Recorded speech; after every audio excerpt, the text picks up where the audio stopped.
this 4-game series. Dodgers trying to salvage a split both in this series and on this 6-game road trip through Oakland and here in Denver. Let's meet the starting lineup for the Dodgers in this one, with Rich Hill on the mound for LA. At the top, it'll be Brian Dozier. And it's Manny Machado. He'll start at third today. And Yasiel Puig, for the first time since the first 10 games of the season, hits third. Bellinger's in center. Kemp is in left. At shortstop, Chris Taylor. Grandal does the catching, and Max Muncy is at first. So clearly no Justin Turner in there today. And for the reason why, we go down to Alana. A bit confusing as to why Justin Turner isn't in the lineup. In fact, he hits Chad Bettis, the right-hander of the Rockies, pretty well. 391 average against him. That's 9 for 23, including 3 doubles. I just asked Dave Roberts why JT wasn't in the lineup today. No injury or anything of the sort. Basically, it just would have been 4 days in a row, and 4 days in a row in Colorado is a little bit different than 4 days in a row anywhere else. He is available off the bench. All right, Alana, as they get ready to face Chad Bettis, whose 5.67 earned run average is the worst in the National League. And look what happened his last time out. Tuesday against the Pirates, he gave up 9 runs in 4 2/3. He was on the DL with a blister on his right middle finger. That can hurt an awful lot, but now back, and that is healthy. But I'll tell you what, there's only one pitch out of the 4 that he throws that has really been solid, and that's the slider. The fastball, the curveball, and the changeup have all been getting pummeled. So if there's a day for the Dodger offense to get healthy again, it's in this ballpark against this pitcher. You mentioned the blister. He missed pretty much all of July with that blister issue. And the start on Tuesday, where he got lit up by the Pirates, that was his first one back. And it's a continuation of a trend in this ballpark for him this year. His ERA at Coors Field is 9.74. Now away from here, he's pretty good. Got a sub-3 ERA. But today that doesn't matter, as we're here in Denver. He's looking for his first win of the season. 29-year-old out of Lubbock, Texas. 6th year in the majors. 3rd year as a full-time member of the Rockies rotation. Gets ready to face Brian Dozier.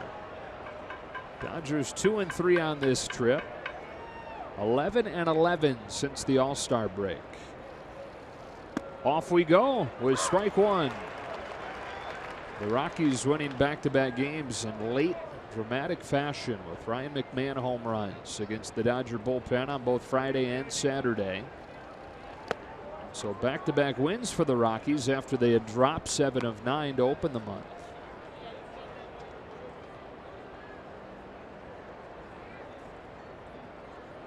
It's Pat Valaika who's starting at third today. Again, Nolan Arenado, as it's fouled back 1 and 2. Well, Valaika over there at third. McMahon has been the hero that has filled in for Arenado, but not in there today at third base. He has been the home run hero for the Rockies. It's really interesting how reputations and kind of momentum gets started for a ball club in certain areas, like how's their offense doing, how's their bullpen doing, how's their starting pitching doing. And a lot of those scenarios for these two clubs have really not come true in particular games, but it does come true over a course of time. So the Rockies have kind of turned their bullpen around. The Rockies got late offense here at home and started scoring more runs. Coming into this series, that wasn't something that was supposed to happen. Their bullpen was in shambles and their offense wasn't scoring at home. But these individual games, you have stories and you set them up. Dozier rips a line drive to left center to open the afternoon. Took an aggressive turn and held on with the leadoff single. The individual games sometimes don't play out as what's going on overall, and for Brian Dozier, his average since being a Dodger only .250, but his on-base percentage up there. He's gotten on 8 out of 9 games that he's played as a Dodger. It's a beautiful line drive to start the game. And get Manny Machado to the plate. He doubled in the first inning last night, but also 2 more strikeouts for him.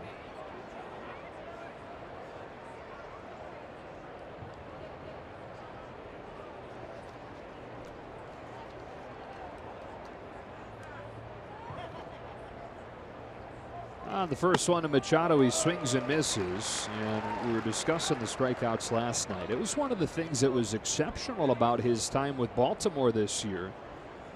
Struck out in 12% of his plate appearances, which was the 11th best mark in the National League. He's close to 30% of his plate appearances as a Dodger, 11th worst in the National League. Lifts a fly ball to right field for David Dahl, and Machado's the first out. Dozier tagging, heading for second, and he's in there safely. On a routine fly ball to right field, Brian Dozier doing the little things. Very aggressive and also surprising.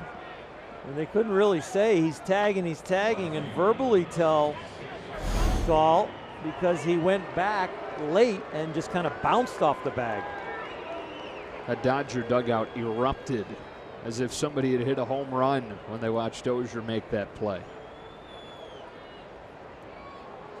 So certainly a storyline today. Yasiel Puig hitting third for the first time since the first 10 games of the year. Dave Roberts elected to have him be the first guy to replace Justin Turner. Turner missing the first month or so of the year. That's a pop fly into left field. And Ian Desmond will put it away, 2 gone. No score in the first inning. Cody Bellinger, after getting last night off, back in there in the cleanup spot for the Dodgers. That is a good thing as we look at the Land Rover Performance Spotlight. Here in August, his average is 4th in the National League, and his on-base percentage is best. He looks very comfortable in the box, kind of a morphed new swing and approach, and what it really has done is the bat speed is still there, but he has way more extension and plate coverage.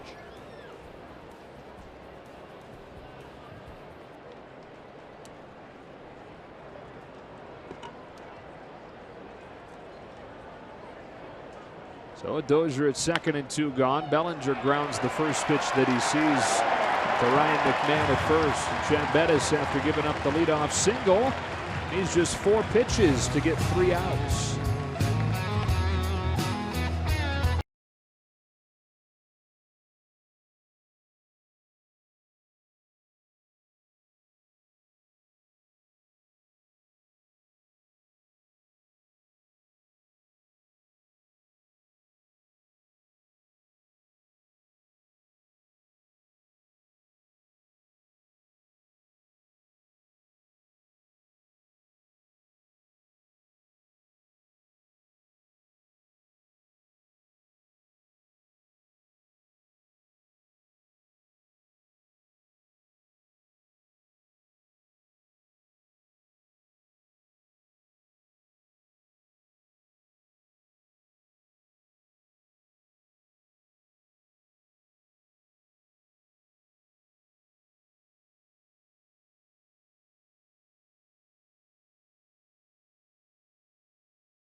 Sunday afternoon. Here's their lineup. Charlie Blackmon to lead things off. And then the second baseman, DJ LeMahieu. They won't have their normal 3-hitter or 4-hitter. Carlos Gonzalez and Nolan Arenado out today. Ryan McMahon, last night's hero, starts at first and then moves Desmond to left. Well, Rich Hill on Tuesday against Oakland got the win, and his numbers since the beginning of June when he came off of the DL with his own blister issue, like the Rockies starter Chad Bettis had dealt with, a .245 earned run average, which places him in the top 5 in the National League. He's been throwing the ball exceptionally well.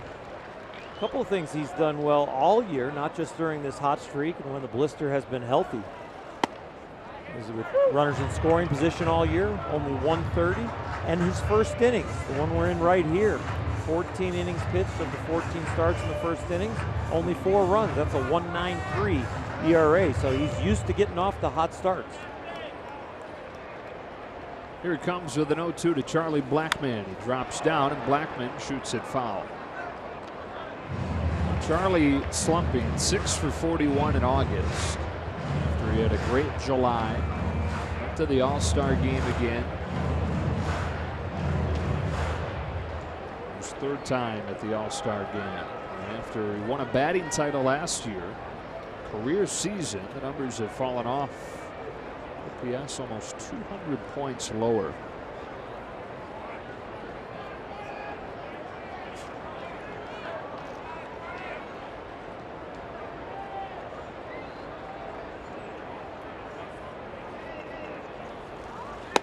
A ball and 2 strikes. We'll talk about it during the pregame show, but pitching in this ballpark, it's a different experience, especially for guys that use the breaking ball a lot. Flipped into short right. Chris Taylor making the call and lost it up in the sun. And Blackmon's aboard to start things.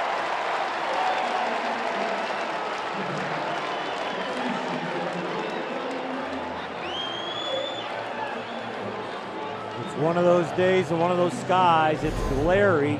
Doesn't necessarily even need to get into the sun on these days.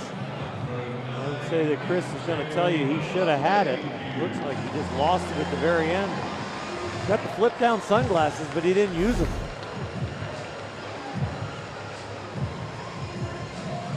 So the leadoff man on.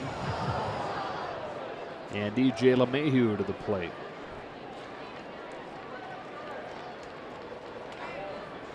Takes a rip and misses, strike 1. So yeah, we're talking about the Coors Field effect on a pitcher and what he throws. And Hill obviously a unique case to begin with because he only throws 2 pitches. And one of them is the pitch that typically gets dampened by this atmosphere, the curveball. Yeah, it'll be interesting to watch the shape and how big he can make it. Like that one right there is not going to make it to the plate. Now the sidearm one that he threw to get the pop-up, that one's going to be okay because it's on the correct plane.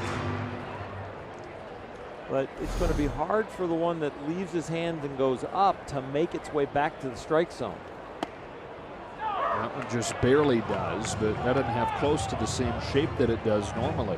And during this hot streak and feeling good, he has been able to put guys away at a pace of about a strikeout an inning. And it'll be interesting to watch today. Does he have the ability to finish a guy off with the breaking ball? Saw the numbers a moment ago. He's pitched here 3 times, but not since 2008 when he was a Cub in a couple ways. He was a Chicago Cub and he's brand new in the majors. 1-2. Fastball. That's foul. The one advantage he has is being the 4th pitcher in the rotation. So he's had a side work here, a light one. He's been able to play catch every day. To see the plane he needs to start the pitch on to make it break. And so he should take that information into the game. You just can't let your adrenaline get to you where you overthrow it and think that's going to help. It actually makes it worse. That one gets away from Grandal, and Blackmon moves into scoring position. 2 balls and 2 strikes. This is another Dodger defender that will tell you he should have had it. Chris Taylor allows Blackmon to reach first on the pop-up error, and now they allow him to reach second on what should be considered a pass ball. It might be graded a wild pitch, but you know, as Monty would tell you, it got by him.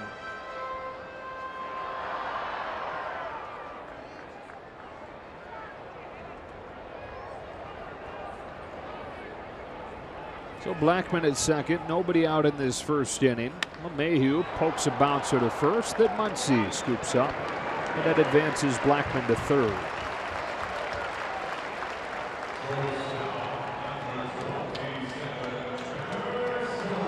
LeMahieu with a productive out, and now Hill to face Trevor Story.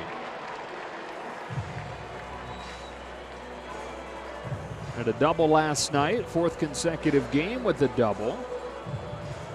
Set the table for that 9th inning rally. This is new and different in the first inning in Coors Field to bring the infield in.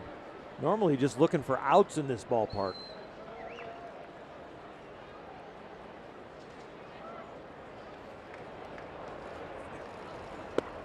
Curve misses, 1-0. Is it a reflection of the importance of this game?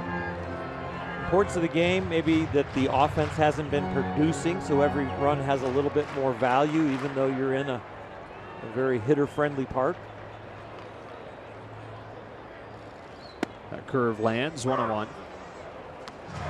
That's a good sign, those last two breaking balls, that he's able to use the high three-quarter delivery and get the ball down to the knees. We saw the low breaking ball, but that was from a sidearm delivery, now starting to land the one from the higher arm angle. And a fastball lifted to right. Yasiel Puig makes the catch. Blackman charges home. Puig's throw not in time.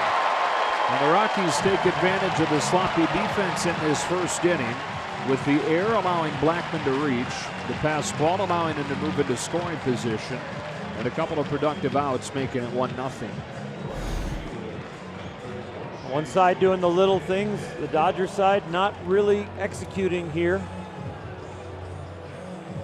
And so they're down 1-0 with a couple of mistakes.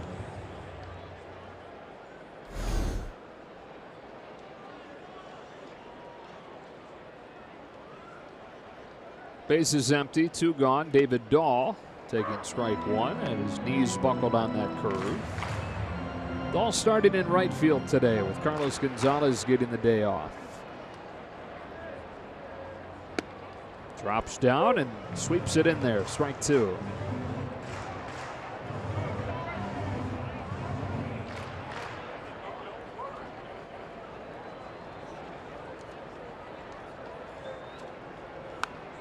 Since late June, the Rockies have the best record in the National League. Even with the rough start to the month of August, 24-13 over the last 37 games. Climb right back into the picture in the division. Spud Black tries to lead the Rockies back to the postseason. Something they've never done. They've never gone to the postseason back-to-back years. 1 ball and 2 strikes.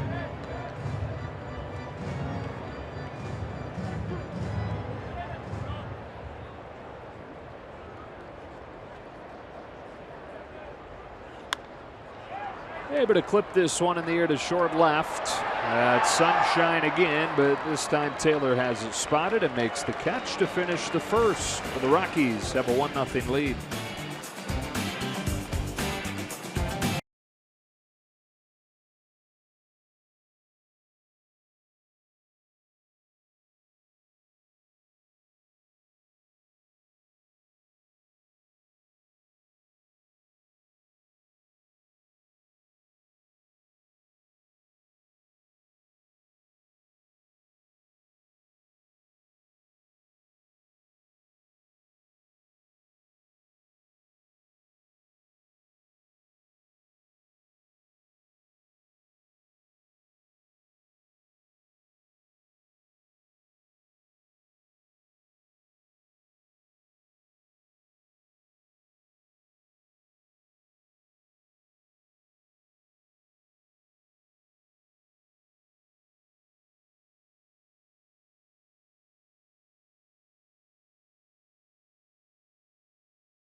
Dodgers have seen Chad Bettis already 3 times this season. His ERA against them is close to 6.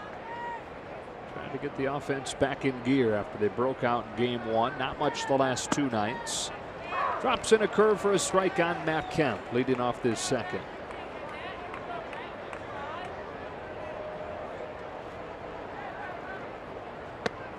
And it cuts outside, and it's 1-1. Kemp with 17 home runs this year. One of those came against Bettis, who brings him a 1-1. And Kemp unable to lay off. Strike 2.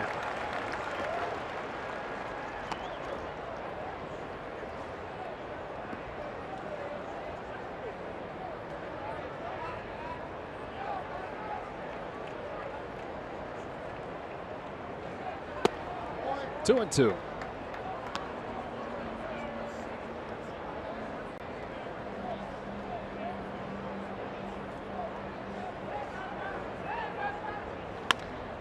Kemp able to scrape that one off of the deck, but a worm burner to second. LeMahieu throws him out. 1 gone.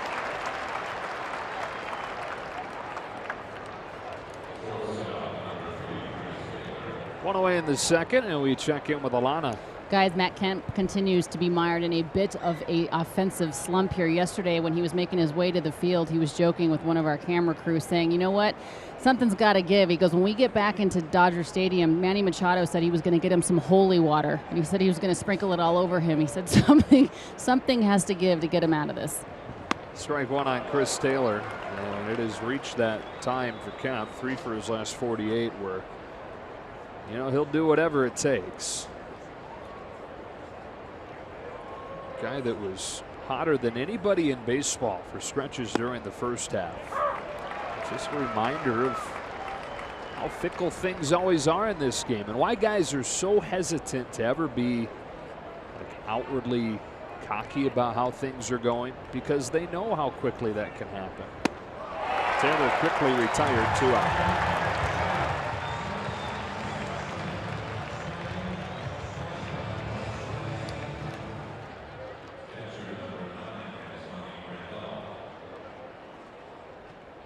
Here's Grandal.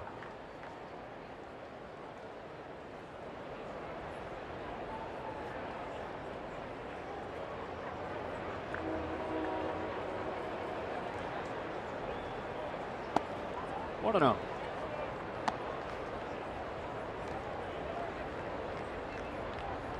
It's a slump for Yasmani as well. 2 for his last 22. Strikeouts in half of those at-bats. Here on a 1-0 pitch. He takes it at the top of the zone. 1-1. The results are going to come and go. What Dave Roberts really concentrates on when he watches the offense is empty at bats. Are the guys really grinding it out? Do they seem to have the right approach? Are they staying in the strike zone? Are they not chasing outside the strike zone?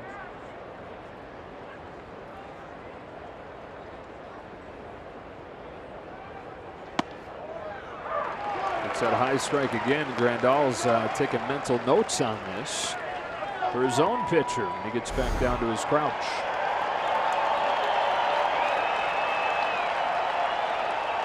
That ball is up.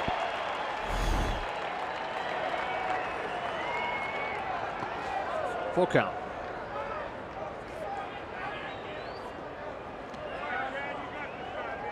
No better way to come back from a tough defeat last night and be shocked by the home run than to have a day game the next day. You don't have to wait around very long to get back at it. That's why I love you. Your glass is always half full. Could look at it and say, man, quick turnaround after that gut punch. No, I like the way you're approaching it mentally.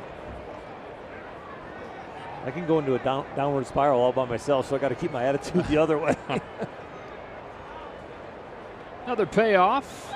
Grandal hits a soft bouncing ball to LeMahieu. And a 1-2-3 second for Chad Bettis, who's retired 6 in a row after the leadoff single.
Tuesday, August 14th at 7:10 when the Dodgers host the rival Giants. The first 40,000 fans in attendance will receive a Rich Hill bobblehead presented by Security Benefit. For tickets, visit Dodgers.com/promotions. Rich Hill gave up an unearned run thanks to Chris Taylor error in that first inning. Now he goes back to work against 5, 6, and 7. Ian Desmond swings and misses, 0-1. Desmond with a rare start and left today. Ryan McMahon starting at first.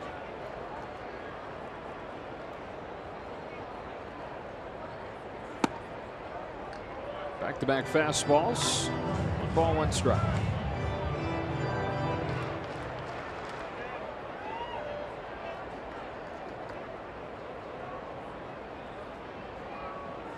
One and two.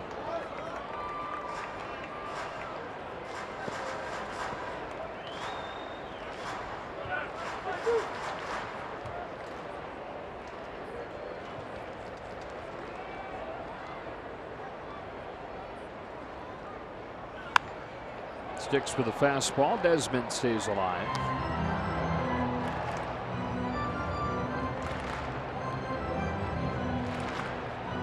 I think it'll be interesting today to watch the velocity of Rich Hill's curveball also.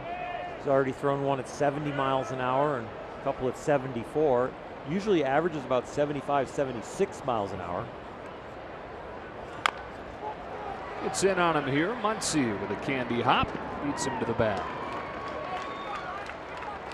And a 1-0 game in the second. Here comes Ryan McMahon, and he has been the hero over the last couple of nights. And you can hear the reception that he gets from these Rockies fans.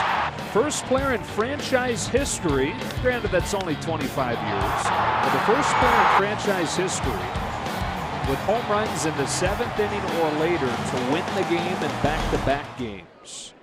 Did it against Ross Cup in the 7th on Friday night. And in the 9th inning last night against Chagua. Takes a strike. One off the lefty on a high fastball, one off a righty on a low one, almost below the knees that he golfed out. So the whole swing and all the plate coverage is feeling good. Curve for strike 2. McMahon's just 23 years old. Had a huge spring training where he was among the leaders in the entire Cactus League in many categories, but then got off to a very rough start. Went back to the minors. He's only been back up in the bigs for a couple of weeks. Whole lot better this time around. First baseman of the future. Waiting on a 1-2. Lifting a curve to center field that sends Bellinger back at the wall with room.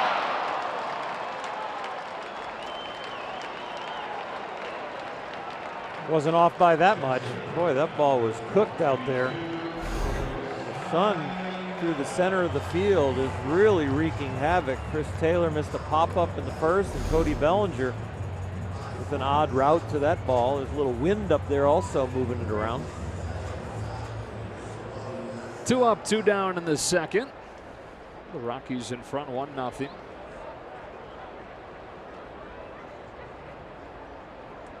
Chris Iannetta. He swings away, lifts one to left center field, and Hill's going to get him on the first pitch. A 1-2-3 second. Off and rolling in Denver. The Rockies in front, 1-0.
Dodgers baseball on Sportsnet LA is brought to you by the Southern California BMW Centers. Hurry in today to the BMW Summer On Sales event for exceptional offers. Details at SoCalBMW.com. And by Carl's Jr. The Dodgers and Rockies have had 4 just gorgeous days for baseball this weekend. As Max Muncy leads off the 3rd and takes ball 1 from Chad Bettis. Today it's supposed to reach 93. This will be the warmest of the 4 days. Looks like beautiful weather waiting back in Los Angeles for the Dodgers and Giants starting tomorrow night. Chad Bettis mowing him down. He's retired 7 in a row after the leadoff single from Dozier. Beautiful weather so far, but the series has not gone the way the Dodgers wanted it to go. The health concerns of Kenley Jansen, the bullpen has kind of let them down the last 2 nights, and it's really turned this into a big game. To bunch the 3 teams at the top of the National League West, it would be much tighter if Colorado wins. Rich Hill comes up with 1 out. Diamondbacks lead the Reds 5-2 after 8 innings in Cincinnati, and you figure the Diamondbacks had to get 1 there after losing the first 2, so that's not a big surprise. That's ball 1. Dodgers and Diamondbacks, sorry Earl, have been within 1 game of each other 12 days in a row. Both have been playing around 500 ball in that stretch. Here come the Rockies over the last couple, trying to get to within a half game of the Dodgers today. And it's very interesting when it's a 3-team race. It's one thing to compete with 1 team. You get the head-to-head matchup, so it's 7 left with the Rockies, including today, 7 left with the Diamondbacks when the Dodgers play them again. But somebody is probably going to stay with you even if you get hot. It's hard to like go 7-3 and hope the other 2 teams go 5-5. So this probably, especially if the Rockies win today, he dropped the ball. Bob Guerin says I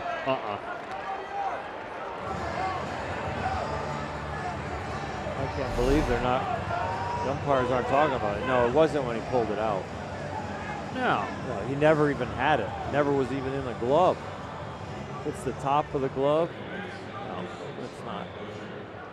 It's hanging in the webbing, but it's not really caught.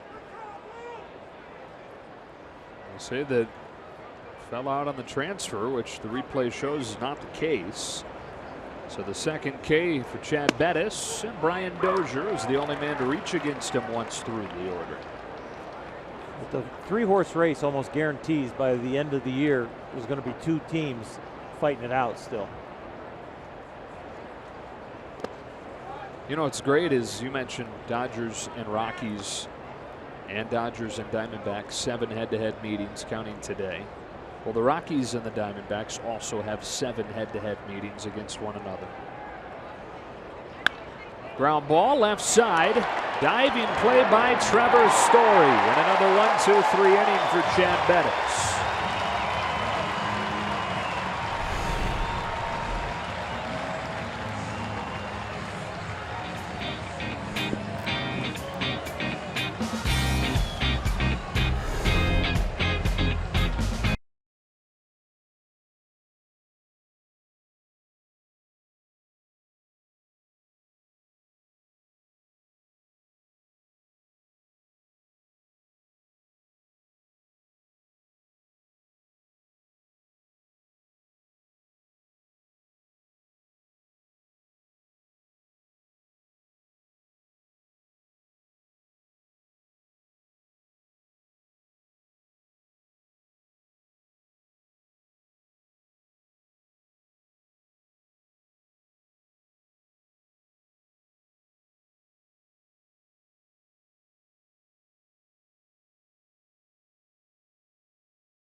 Rockies with an earned run in the first inning against Rich Hill.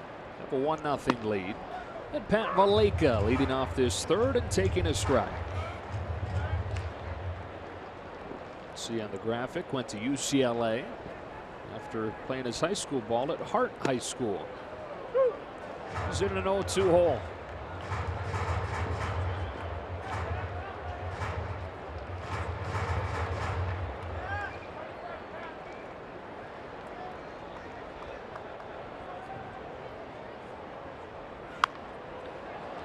We'll do it again.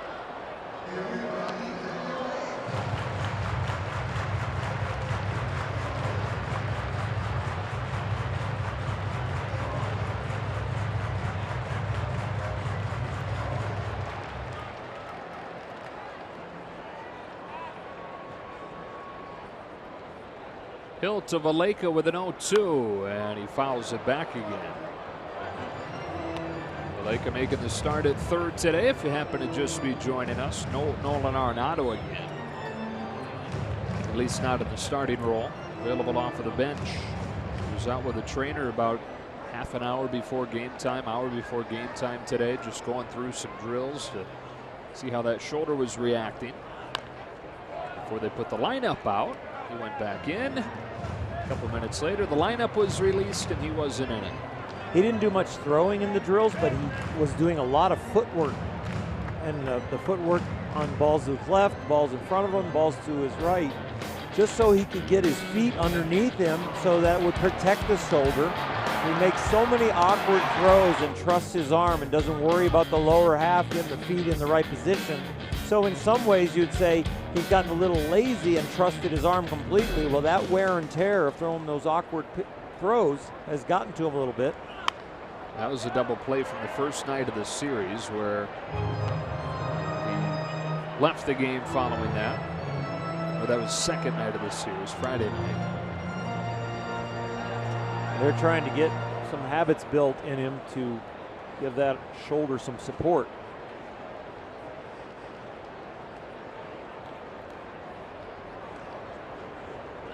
Valleca puts it in play on a bounce to Chris Taylor. One away in the third.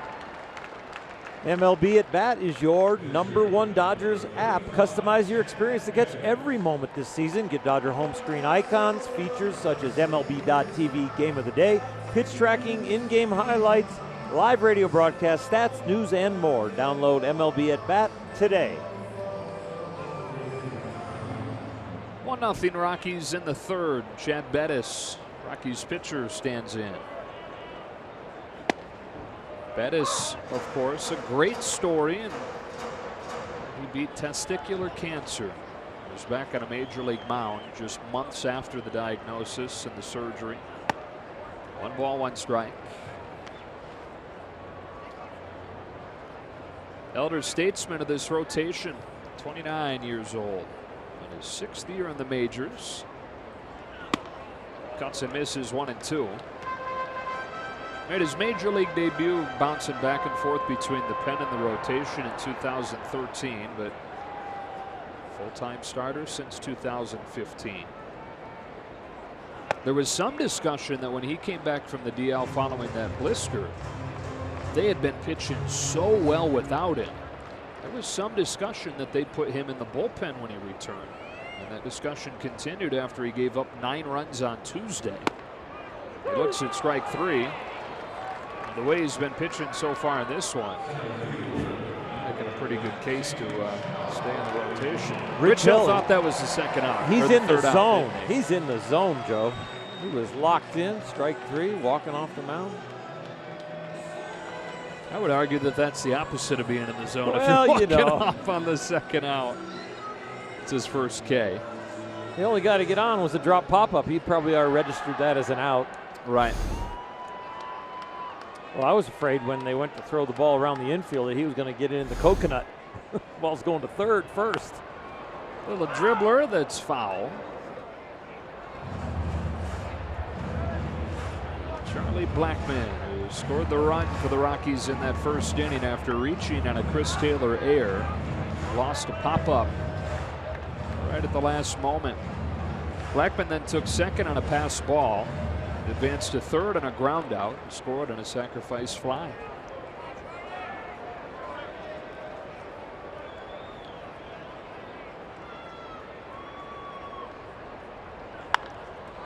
Softly grounded to Taylor. And that's 3 innings without a hit against Rich Hill, but he and the Dodgers trail it 1-0.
Lost last night. Kind of a sleepy start to this one for the Dodgers. It looks like early on they're trying to attack Bettis on the first pitch or first couple pitches, so it looks like some of the at-bats were not getting much out of them, but maybe that's part of the strategy. Start barreling some of those balls up, but Rich Hill is on his game. Yeah. Last inning, 14 pitches, 12 strikes. Yeah, he gave up the leadoff man reaching on that error, but no hits against him.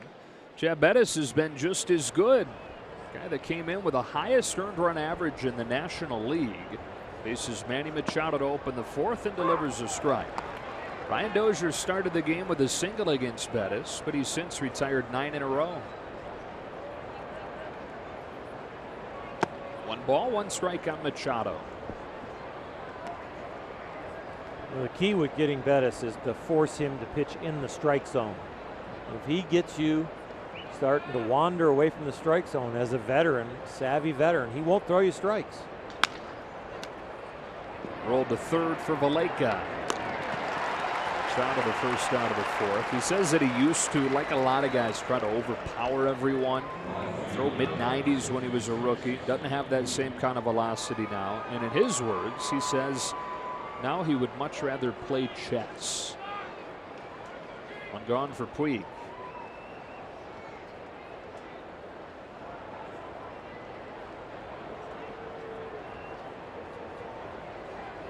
Yasiel popped out on the first pitch that he saw his first time, and here takes ball 1.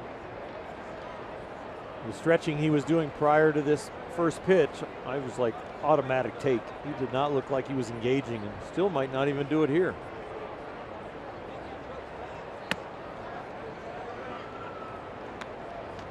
Getting loose. Slowly getting the range visually, but he didn't look like he was getting his body ready to swing yet. I'd say on this one he should be ready.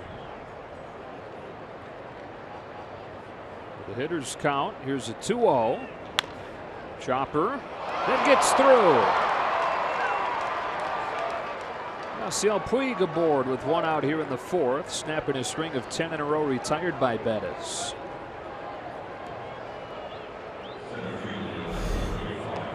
Automatic take in your own head is not a bad thing as long as you're gathering information on pitcher's release point, trying to time him up when you're going to start your swing, and Yasiel gathered information for 2 pitches and then found a hole on the 3rd pitch.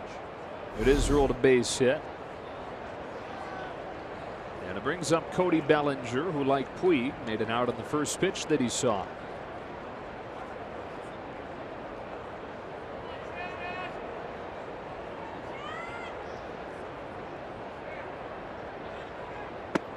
Change up taken low.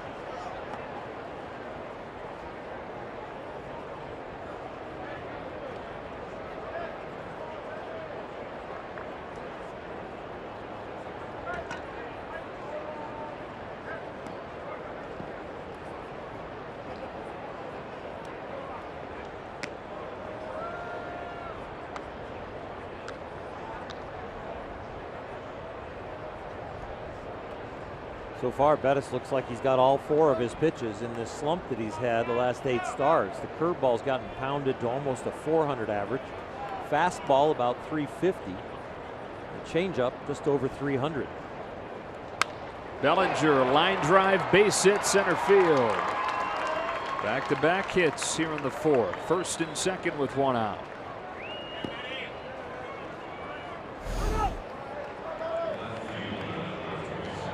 That was a pretty swing. And boy, he loves the ball down and out over the plate, able to extend his arms because of the height of the pitch and the width. It was right in Cody's swing, and he made it a beautiful one.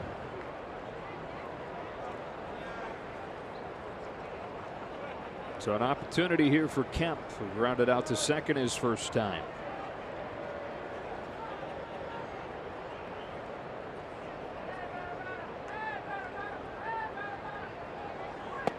Ball 1.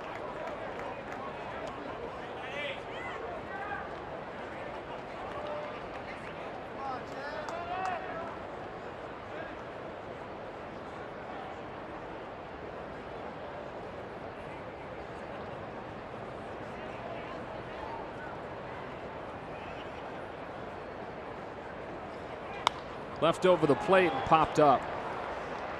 The pitch that Kemp was punishing during his hot stretches. Weekly flies to right. Dahl's got it, 2 gone. Putting a ball in play when it's in the strike zone is one thing. Putting it in play and hitting it hard is another. And when Matt is not swinging and missing during this slump, the balls that he's putting in play, he is just not hitting the same velocity. Up to Chris Taylor with 2 on and 2 out. And for Chad Bettis, these are the spots where when he was off to a good start, first 2 months, he was the best in baseball at getting out of them. Percentage, that's left on base percentage. But as things have gone south, he's been the single worst in baseball at getting out of jams. That's a strike on Taylor.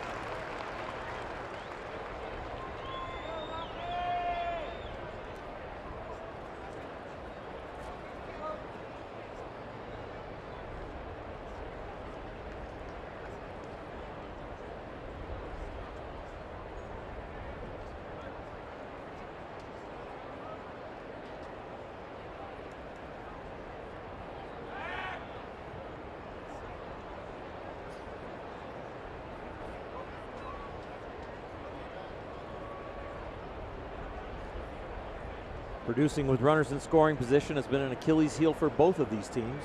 A lot of their run production comes from the home run.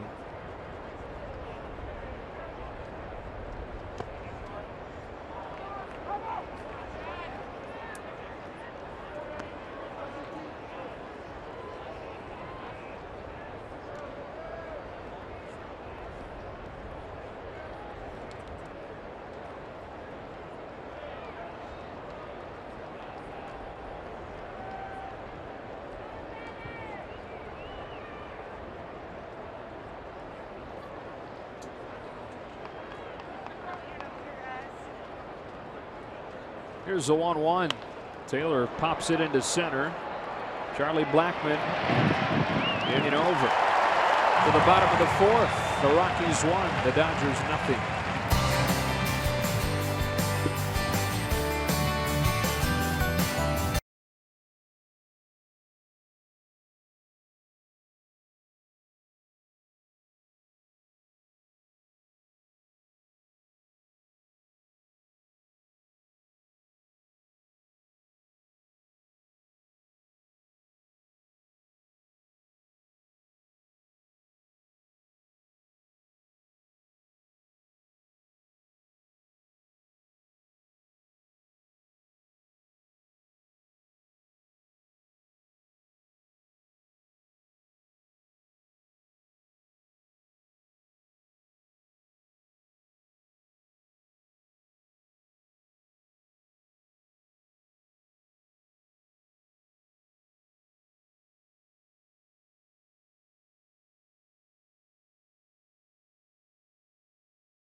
and Chase Utley's off-season trip to Dubai, where they toured the lively city and tried their hand at playing cricket. Don't miss Backstage Dodgers, presented by Cadillac, Friday after the postgame show on Sportsnet LA. That'll be after game one with the Mariners. 3 home games and right back to the road. Rich Hill to face DJ LeMahieu in a 1-0 game here in the 4th, and LeMahieu fouls the first pitch off. Rockies have a run without a hit. Got that unearned in the first inning on a sacrifice fly from Trevor Story.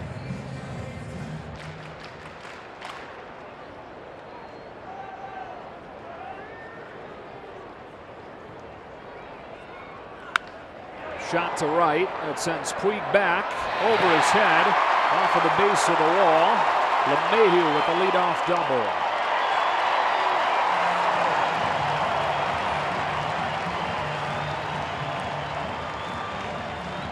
Yasiel Puig can't catch it, nobody can, but Yasiel Puig can limit it to a double with his hustle. Running back towards the fence, the carom comes off, he doesn't give up, he knocks it down right there, so it's within about 8 feet of him, gathers it, actually had almost a shot at second, but if he doesn't knock that ball down as it caroms off the fence, it comes deep into the right field position, and all of a sudden, LeMahieu's on third. Steadies at second, and Trevor Story comes up. Having driven in the first Rockies run. Swings away, and a pop fly into shallow center. We've seen the sun cause some problems today. Cody Bellinger does a nice job of shading his eyes. Puts it away, 1 gone.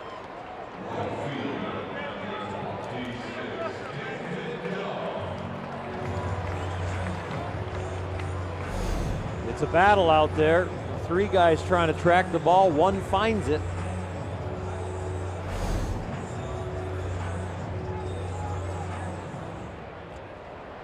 Here's David Dahl.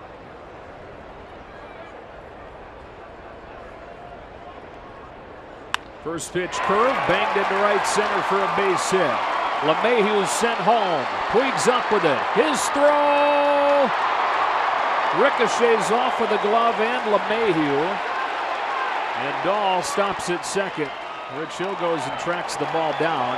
The Rockies lead at 2-0.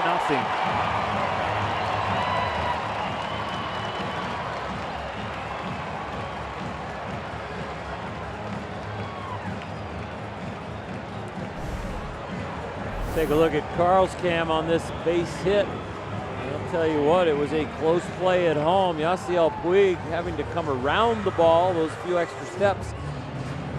Yasmani Grandal can figure out a way to catch that one, or Yasiel throws it all the way in the air. He's probably out.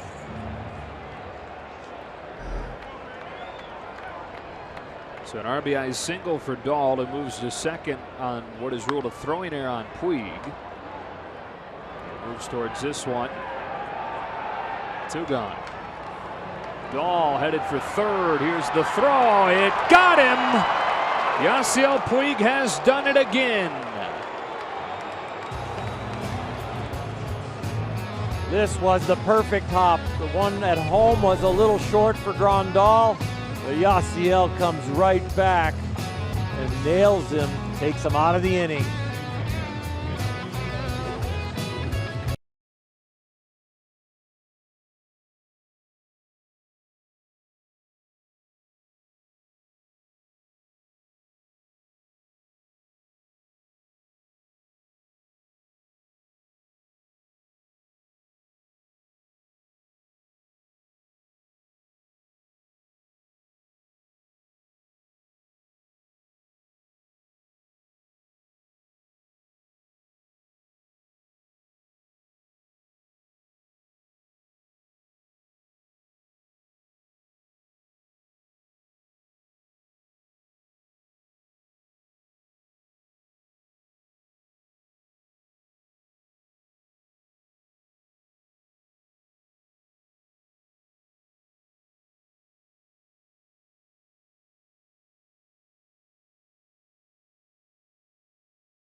salvage a series split with the Colorado Rockies down 2-0 at the bottom or the top of the 4th inning.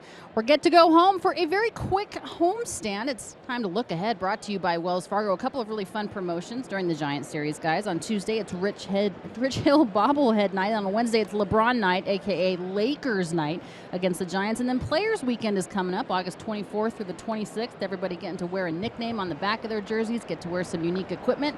And I'm told Kike Hernandez will serve as an ambassador for the weekend and help promote the event and connect with the fans. Good stuff, Alana. Yasmani Grandal leads off this 5th inning, swings and misses at a Chad Bettis changeup, and it's 1-1.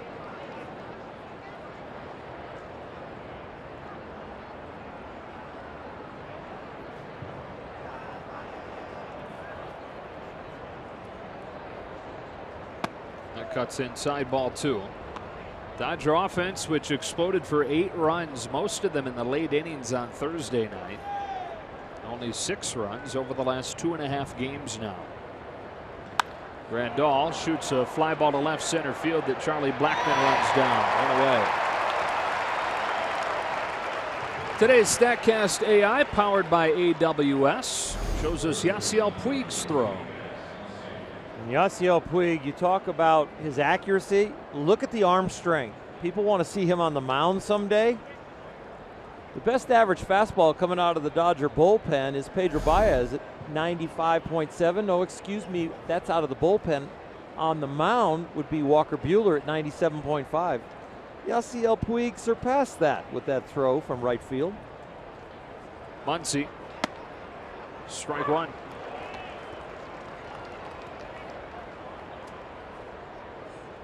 Did you see the throw that Laureano made last night for the A's? I did not. You'll have to look it up when we're finished today. It's one of the best throws I think I've ever seen. Really? Yeah. He caught a ball in left center up against the wall in Anaheim and threw it on the fly back to first for a double play.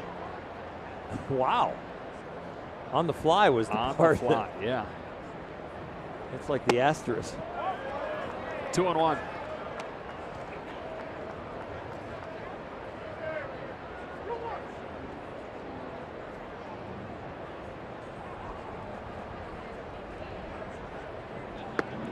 Muncy with a nice take. He's ahead of Bettis. 3 balls, 1 strike.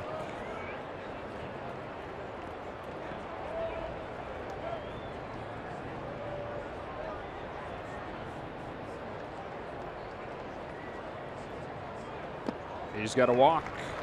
First one issued today by Chad Bettis.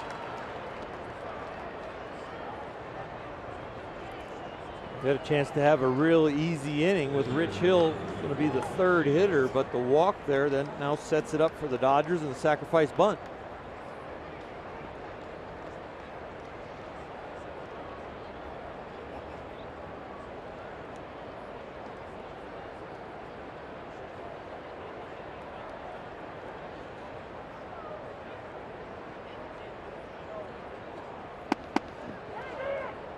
Bunted through it, strike 1.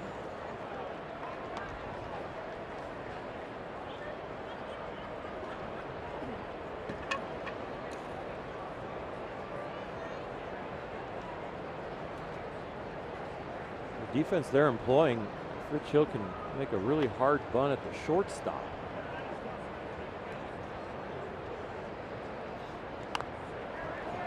Back towards the mound, but well done. Into scoring position goes Muncy. I mentioned the hard bunt only because he looked like he was bunting for a hit on the first one, and the second one a little bit more of a sacrifice approach. Gets Dozier an opportunity to drive in a run here with 2 out. So far today, 1 for 2. But he's hit it hard both times. Diving stop his last time up there by Trevor Story.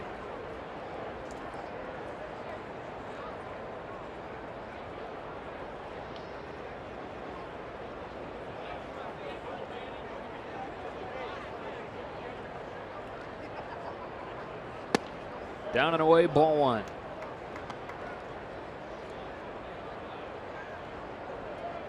Dodgers offense needs a spark. This would be a real big spark in this game.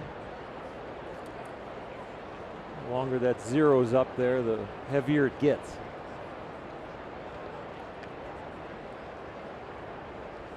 Almost clipped him. 2 balls, no strikes.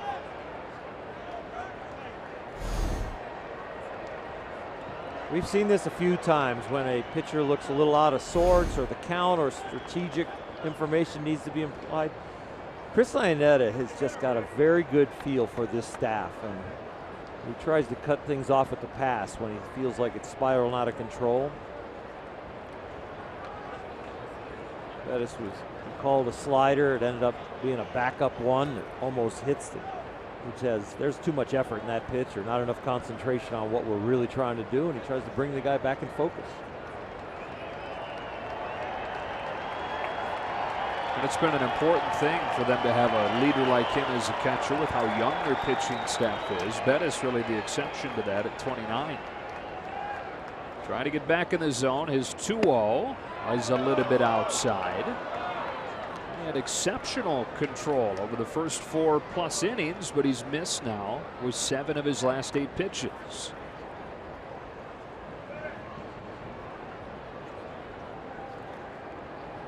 A 3-0. Inside ball 4. Second walk of the inning. First and second with 2 out, and Manny Machado coming up.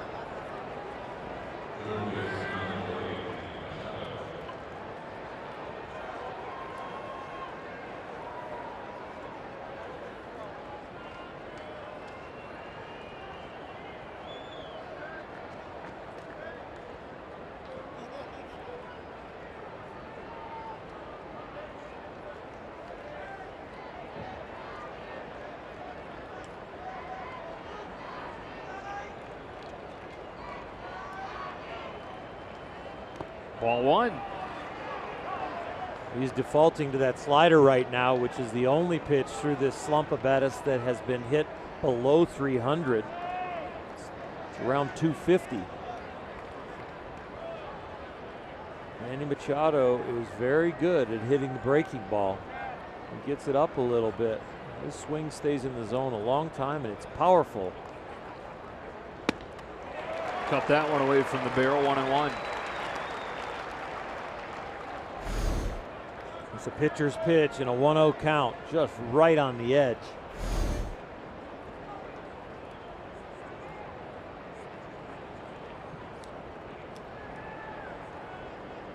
Second inning in a row, the Dodgers have had multiple base runners. Down 2-0 in the 5th. And Machado hits a fly ball, back spinning to left center, but an easy play for Charlie Blackmon. And they've stranded a couple more. Halfway home, 2-0 Colorado.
with only 5 pitches. His first pitch strike percentage is outstanding also, 13 out of 14. It's Ryan McMahon to lead the inning off. Rockies 2, Dodgers nothing. And Hill starts him with a strike. Continuation of what Rich Hill's been doing since finally getting right, finally getting that blister healed. Since June 1st, these are the top 5 ERAs in the National League. Kershaw's 4th, Hill's 5th. That one's outside and it's 1-1. Between Hill, Kershaw, and Buehler, I think those are the guys that they're going to manage the rotation around. They seem to be the ones that are really on their game and can get them off to good starts and possibly dominate, string some wins together. There's going to be other components coming back though with Wood and Ryu. Never know where Urias is going to fit in.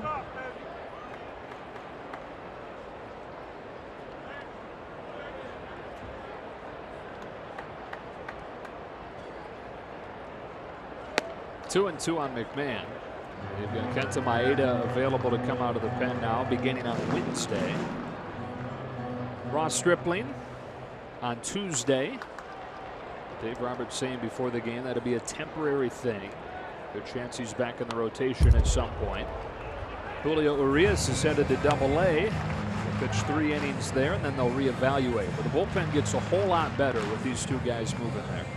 They have both performed well in the bullpen. Both can give you length, and they also, you can put them in as high leverage position as you want. Save capacity, 8th inning capacity. And they both can face lefties and righties. No swing, full count. You mentioned Julio Urias. Happy birthday to Julio. Turned 22 today. It'll be good, hopefully, before too long to see him back on a big league mound.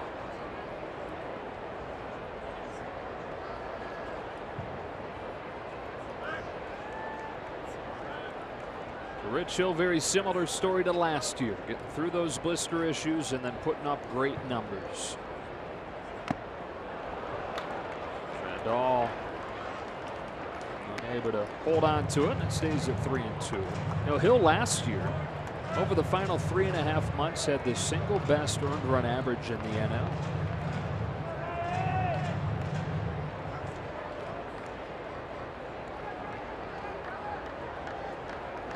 The payoff. And a hit it. Leadoff man on for the Rockies.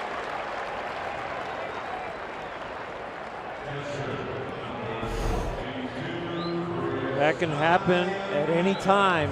Only the slimmest of margins on getting the curveball started on the right path here. Here's Chris Iannetta. The Dodgers have done the unthinkable over the last 2 days and kept Iannetta without a hit.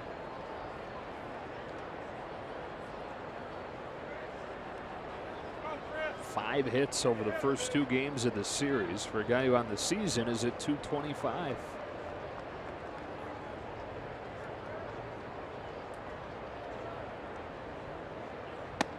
He takes ball 1.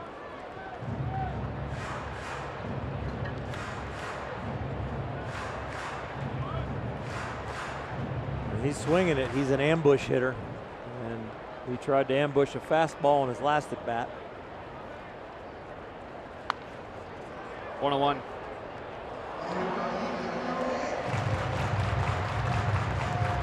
Rich Hill showed early on in this game that he could land the curveball from the sidearm angle, from the high 3/4 angle. Lately, though, he has not shown that. So the short-term inventory of the Rocky hitters would be just sit on fastball.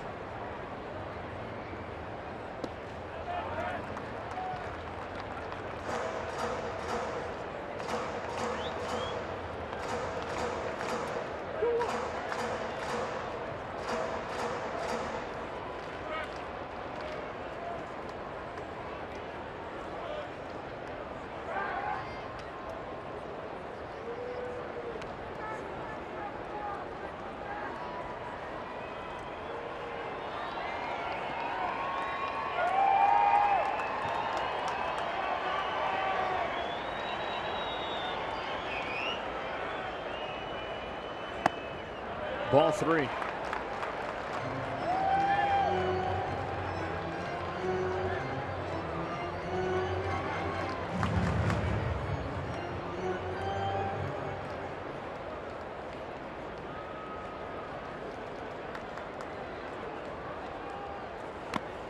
Count goes full.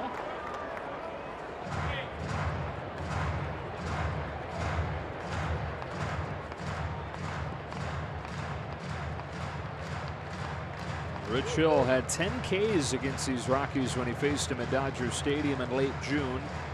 Just one today against the opposing pitcher.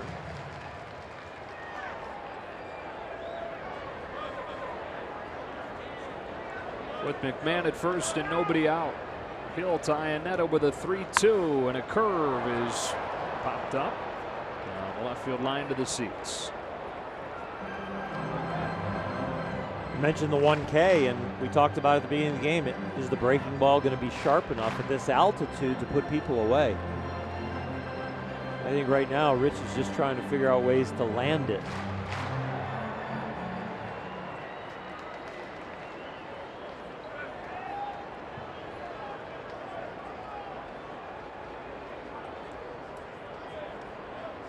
Here comes with another 3-2, and Iannetta went around for strike 3.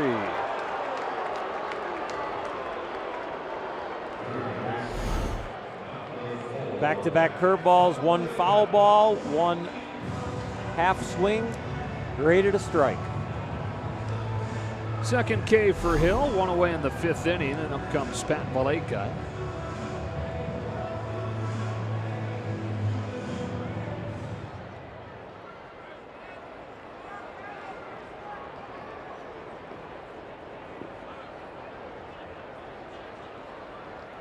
It'll be interesting to hear Rich Hill's post-game comments about how it was pitching in this environment.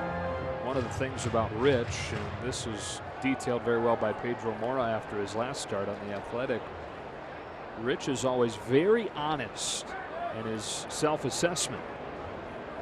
And he said that he thinks that's something that he probably learned early on in his career, with most of his early career in two of the biggest, most difficult markets, Chicago and Boston. Rich said he learned that fans just want honesty. If you're bad, you're bad. If you're good, you're good. That's a pop-up, which has been an adventure today. Brian Dozier has this one for out number 2. Rich said nobody wants to hear after you go 6 innings and give up 4 or 5 runs that you felt pretty good and that it was an okay outing. Nobody wants to hear that. And he thinks, and he's probably right, that he's built up some goodwill because of that throughout his career.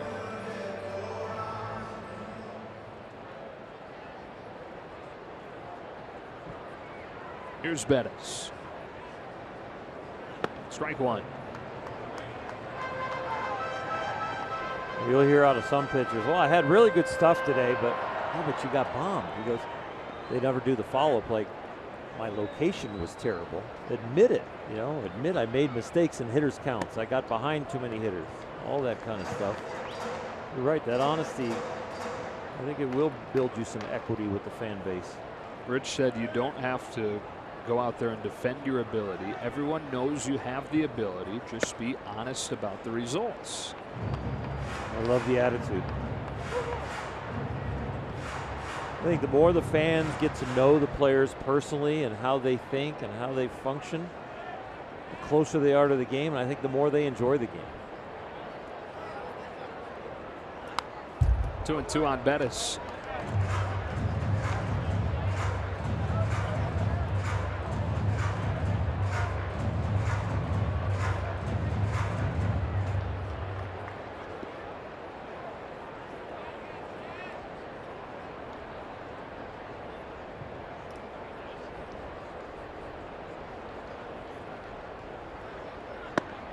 Got him looking.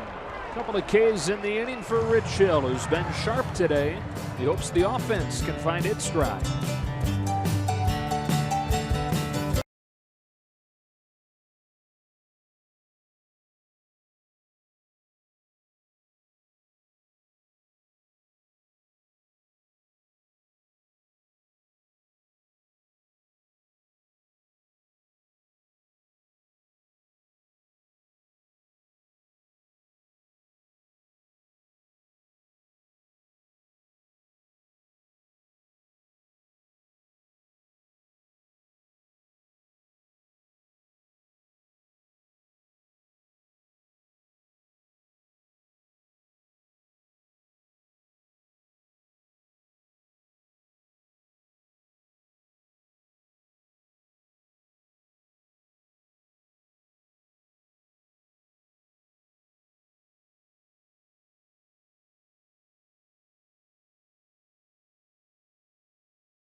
Rushing finish. Both these pitchers today have been really good. Chad Bettis for the Rockies and Rich Hill for the Dodgers.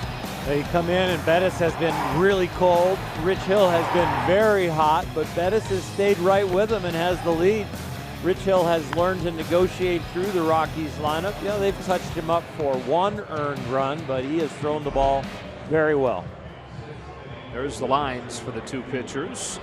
Pitch counts very much under control for both as Bettis heads back out there for the 6th with a 2-0 lead to face the heart of the Dodger lineup.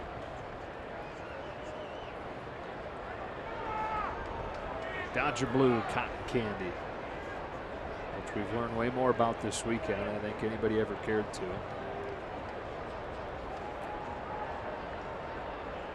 Yasiel Puig cuts and misses at a first pitch breaking ball. Is one of the 3 Dodger hits today.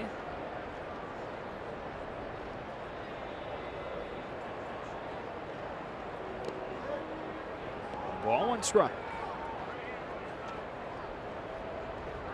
Dodgers have had some traffic, just nobody pushed across. 0 for 5 with runners in scoring position. Got 2 runners each of the last 2 innings, but left him at first and second.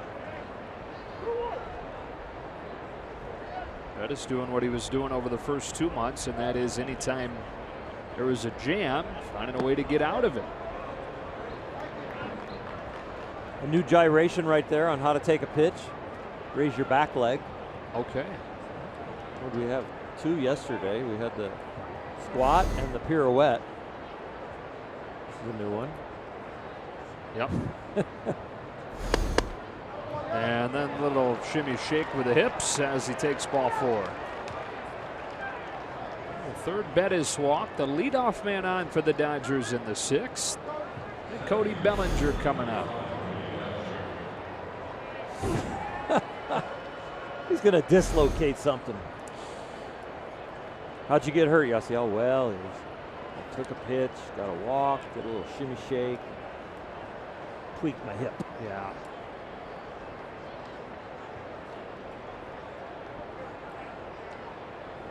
Bellinger improving on those already great August numbers with a 1 for 2 so far today.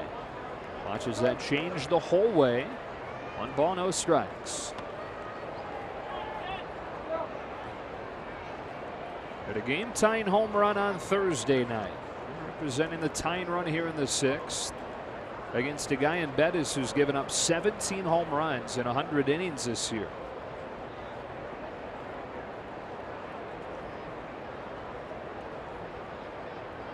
The 1-0. Bellinger with a bullet foul. It's one thing to see a guy come out of his slump. It's another thing to see him get hot. Right about now, the confidence just oozing out of his pores. It's just manifesting itself in a way that's like he's stepping in the box and said, I'm ready to hit. And you can feel that from the mound. You can feel the guy that's staring out there and he just looks like, you can't get me out. That is ripped to second and a bounce. LeMahieu to short for 1, and they turn a double play.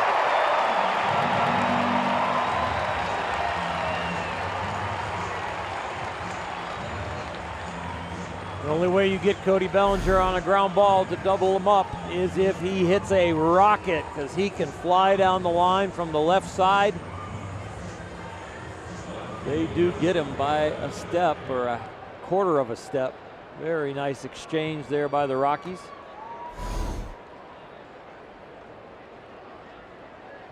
So they're empty with 2 out, and Matt Kemp comes up 0 for 2. Takes a first pitch curve low.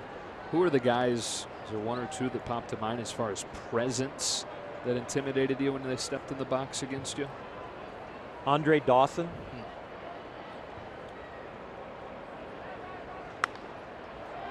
Flipped to short right field. Chad Bettis gave up 9 runs on Tuesday. Highest earned run average in the National League. Has thrown 6 shutout innings this afternoon.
Mini plan. If the Dodgers win all 3 games you pick, you'll win tickets to Fan Appreciation Day, be recognized on the field, and get a specially designed Good Luck Charm t-shirt.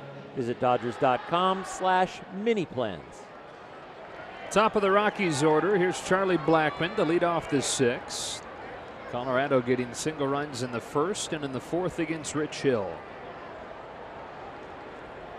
32-year-old Blackmon takes ball 1. I told his story before, but it's a fascinating one. Guy that went to Georgia Tech as a pitcher and didn't even play the outfield until he was a senior in college.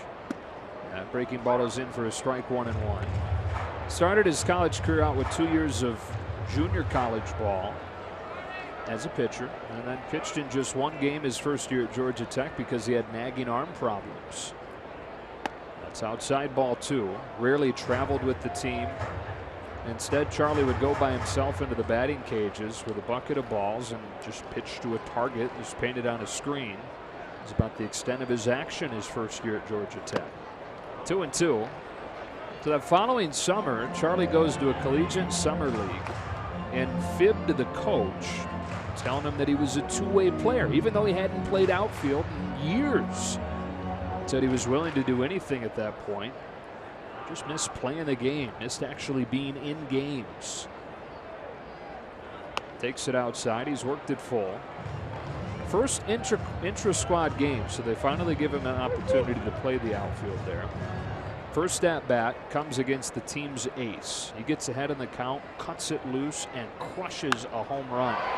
Here he hits one the other way. Speaking of home run, Charlie Blackmon.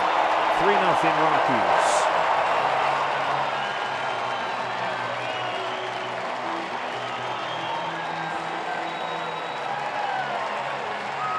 Hit that home run to start his time in collegiate summer league. It was settled then. He was a hitter at that point.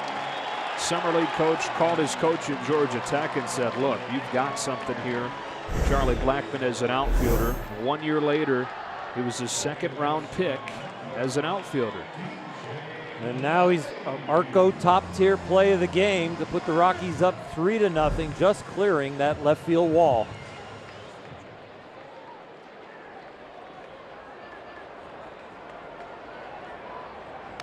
And now strike 1 on DJ LeMahieu.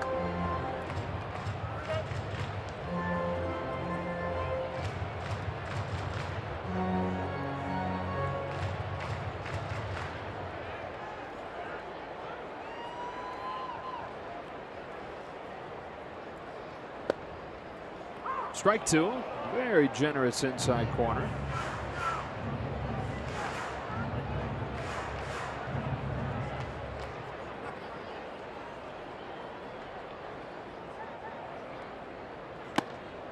Hill quickly sits him down, his 4th K. Dodgers were an out away from being up in this series 2-1. Now they're 9 outs away from being down 3-1 in this series, and the Rockies climbing into a 3-horse race. We talked about it coming into the series, how important this series was for these two teams. And you see Arizona has finished off Cincinnati. Had these teams split 2-2. No big deal, but one of the teams takes 3 of 4. That was going to be a significant thing. And the Rockies not too far off from doing that. Trevor Story takes ball 1. The excitement in all these games, though, has come in the last 3 innings. A little bit here in the 6th, but definitely halves. Story towards the left field corner. That's off the base of the wall. It caroms right to Kemp, whose throw is going to get him. Couldn't have gotten a more perfect carom off of that left field wall, and then Kemp makes a good throw to cut Story down. A lot of talent in this play. Swing by Story is an absolute bullet. Better hit than the way Blackmon hit his ball, but the carom played perfectly by Matt Kemp. Brian Dozier just making sure of one. When he sees that hop, he knows it's there in plenty of time. Making sure he puts the tag on him. Second outfield assist of the game for the Dodgers. Puig has one as well. And David Dahl, who drove in a run with a single his last time up, takes ball one. Native of Birmingham, Alabama, David Dahl.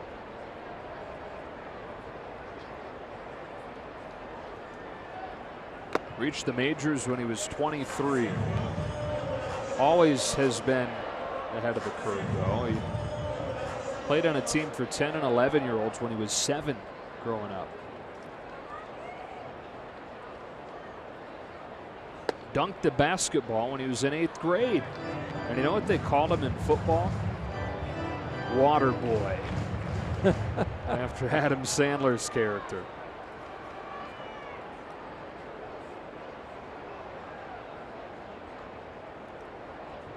To 1. Waits on a breaking ball, lifts it to right, but Puig has room. And the inning is over. We go to the 7th. The Rockies have added one on the home run from Blackman, 3-0.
Three to nothing. The Dodgers down to their final 9 outs of this series before heading home for a 3-game set against the rival San Francisco Giants. And I hope you like lefties, because take a look at the series probables. All 6 pitchers in the first 3 games are left-handed. All 6 starters, I should say. Madison Bumgarner against Clayton Kershaw. Great matchup on Monday. Andrew Suarez against the lefty Alex Wood, who will be activated off the DL on Tuesday. And then Derek Holland and Hyunjin Ryu making his first start since early May. Looking forward to watching Ryu come back from the disabled list. Defensive changes all over the place here.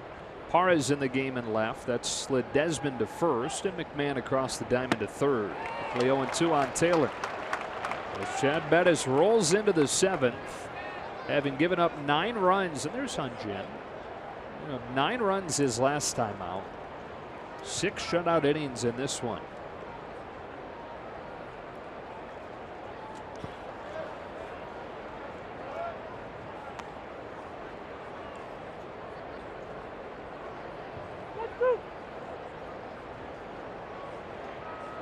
Taylor a strikeout and a fly out to center so far.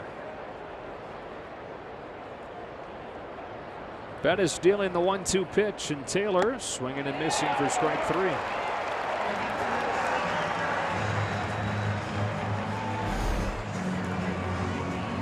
A high fastball just kind of tailed in there and got over the handle.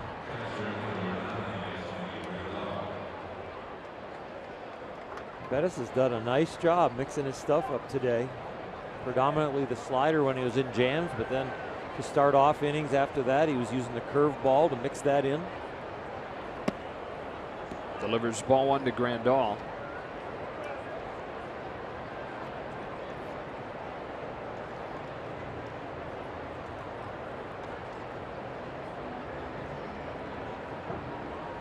Bettis in 18 starts this year has pitched into the 8th inning only one time. Ball and a strike. So just 81 pitches right now. And you know, for both these teams, they'll ride those starters as long as they feel like they can with the issues the pen has had. That's inside, and it's 2-1. Caveat with Bettis is that this is only his second start back from the DL, having missed most of July with a blister. They will ride the starters, especially when they're in the windup and nobody's on. Managers have a tendency to stretch pitch counts when they're not in a jam. So you get up to where you think you were going to take them out. Let's say it's 100 pitches, but if you're still in the windup with 2 outs, they'll stretch it for that batter until all of a sudden you have to get in the stretch. And then between being in the stretch and having somebody ready in the pen and the pitch count, you're usually out. Grandal lays off, full count.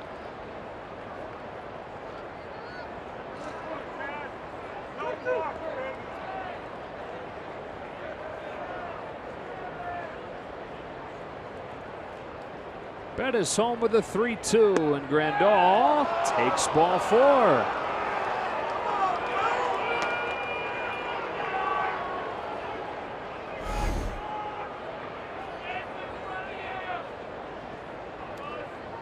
Missed by much.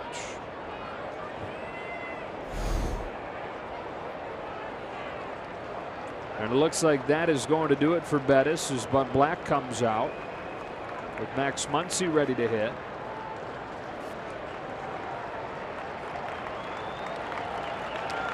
Heck of an outing for Bettis. He's going to get a good hand as he departs.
First is his responsibility.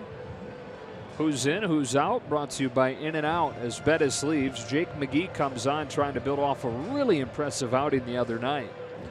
He's looked like he's going to save his best for last. He's had an absolutely terrible season, but starting to get it together. And the main thing we noticed in the outing against the Dodgers, where he picked up a W, is his average fastball this year has been about 93 or so.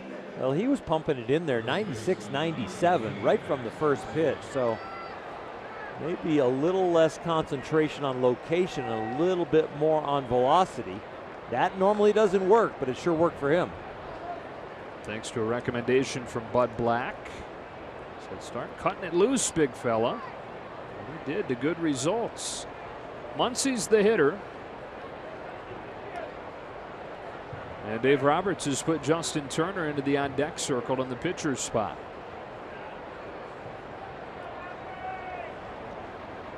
So here we go. McGee comes home and misses with a fastball back down to 92.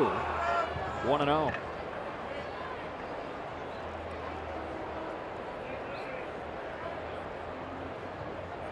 Max, a ground out and a walk today.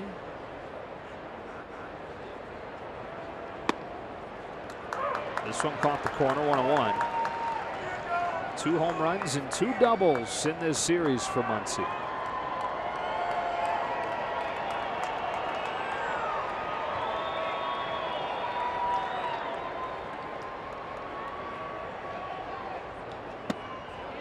Strike 2.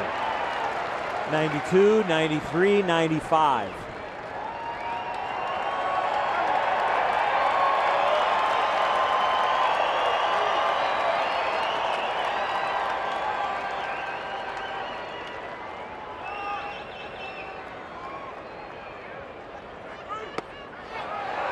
'96 put away, 2-2.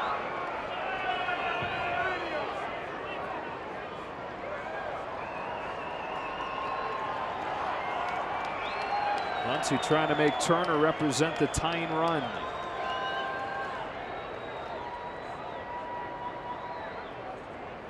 A 2-2 pitch. Got him swinging. 96.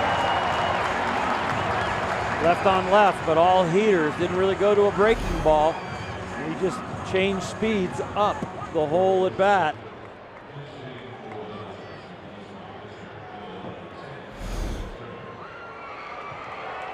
And so the day ends for Rich Hill. But Dave Roberts sending Justin Turner up there. It's a good outing for Rich. On the hook at this point. Turner, one of the hottest Dodgers right now.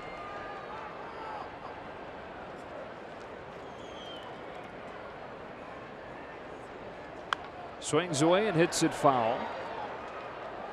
Dave Roberts said to Alana prior to the game that the reason for Turner being out of the starting lineup today was just wanted to get him a day off his feet after 3 in a row here in Colorado.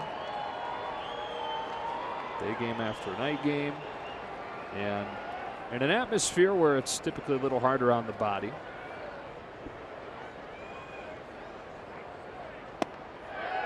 A little bit low.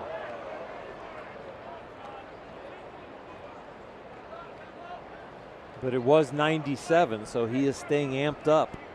Different than what the Rockies have seen throughout the year.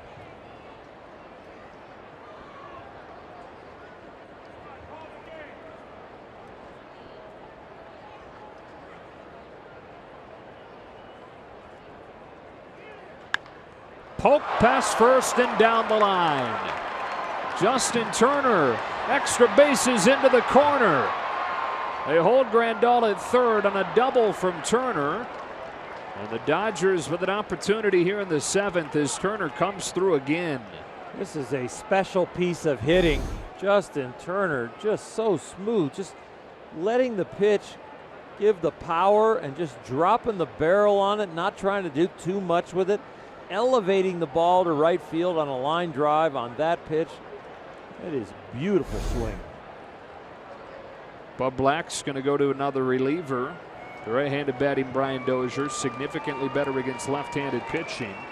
It'll be Scott Obert coming on, second and third, 2 out in a 3-0 game.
of Scott Oberg, who first night gave up 2 runs, and then game 2 didn't give anything up. Same story for the bullpen.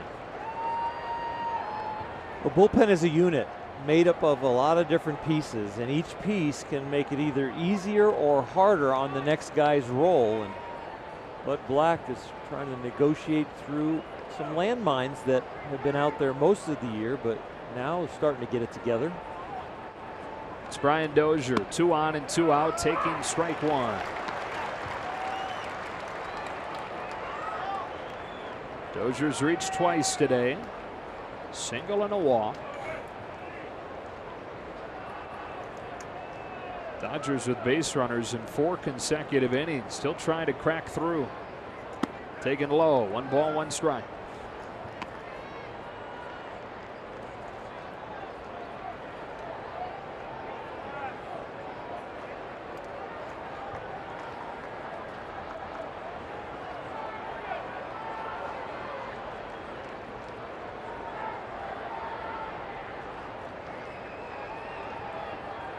Dozier rips one base hit into center. A 2-out, 2-run single for Brian Dozier has the Dodgers right back in this game at 3-2.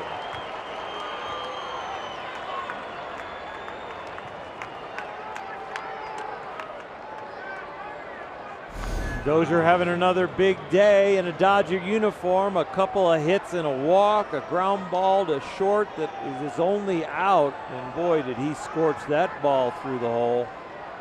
That one was hit so hard it made its own hole. Injecting some life into these Dodgers. 3-2 in the 7th, and Machado coming up. So Turner with a pinch hit double to set that up.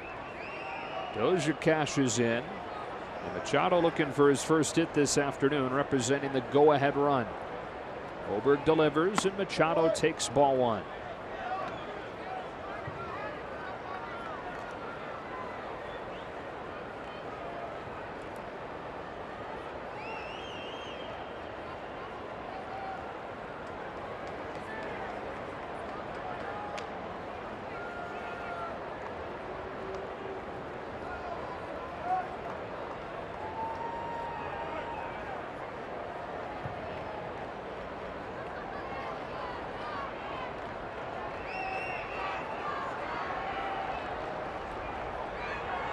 Dozier has 8 steals this season.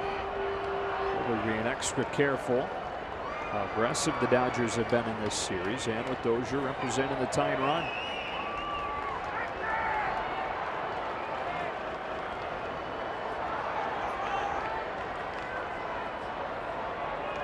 Here comes a 1-0.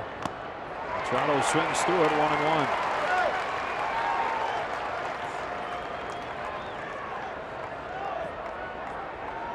Man, he's been swinging through quite a few breaking balls over the last week or so.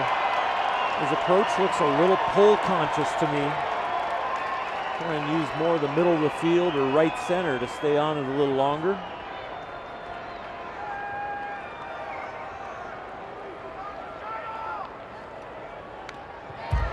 On and 2. The evidence for me is when he gets those breaking balls that he normally is on with the barrel of the bat. We're watching him foul tip or hit him off the end of the bat. That means part of the swing is exiting a little too soon.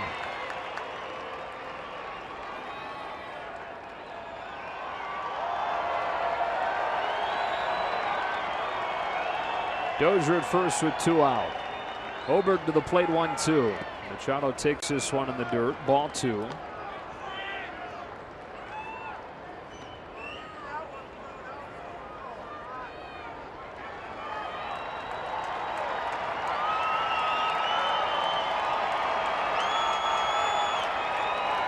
Big game this afternoon. Dodgers trying to come from behind to split the 4 games with Colorado. And on a 2-2 pitch, Manny Machado chases one in the dirt for strike 3. But the Dodgers on the board with a 2-out, 2-run single from Brian Dozier, and we stretch in a 3-2 game.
Brought to you by T-Mobile. Brian Dozier.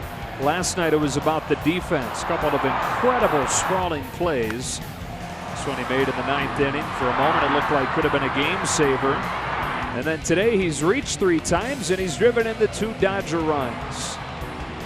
He gets high marks for presentation also. He looks like he's always out there grinding, kind of wears his emotions on his sleeve. Not on his face, but just in the way he approaches the game. Grinds out defense, grinds out at bats, and seems to really know all the little things about the game, the little timing pieces, like faking a guy on a pop-up to try and make him slide into second so you can double him up at first. All the different things of the game, he seems to be on top of those details. John Axford, who had a nightmarish debut as a Dodger last weekend against Houston, an outing that he called the worst of his career, followed that up with a pretty good one earlier in this series, striking out 2 in a scoreless inning.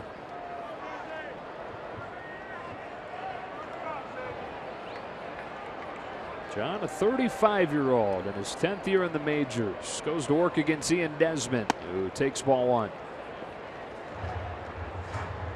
Well, about 2/3 of the runs in this series, Oral, have come from the 7th inning on. Far from over.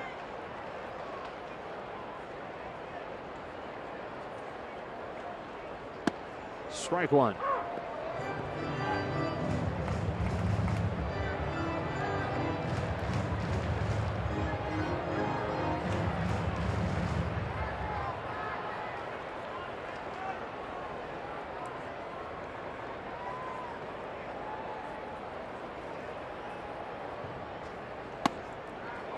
Two balls, 1 strike on Desmond.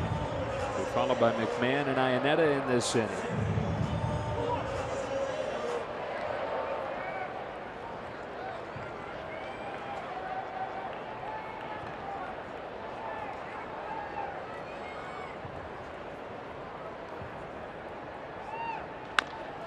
Tops 1 to short for Chris Taylor. And as we showed you before introducing John Axford, Justin Turner stays in the game at 3rd instead of Manny Machado moving over to short. Machado leaves the game.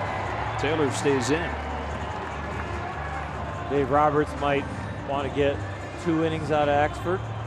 If the Dodgers come back, maybe take the lead. He want him to come back out to the mound. Push him deep into the batting order as he could.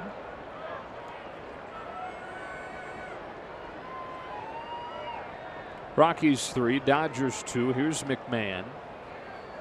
A time of game where he's been the star of the last 2 nights. Strike 1.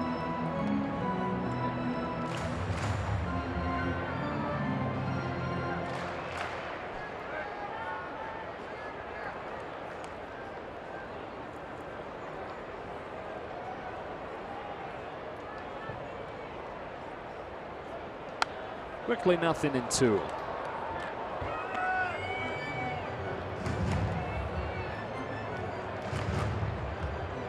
Tall, slender guy, got some wiry power. For the long arms that he has a very short swing when the fastball's in on his hands. He does a very nice job of not overextending too early. Able to stay alive in a breaking ball. I don't know why it is, but left-handed swings are much prettier than right-handed swings. They are pretty. I mean, for a right-handed swing, Justin Turner has a pretty right-handed swing, but the left-handed swings just seem to be slightly ahead of the curve in the righties.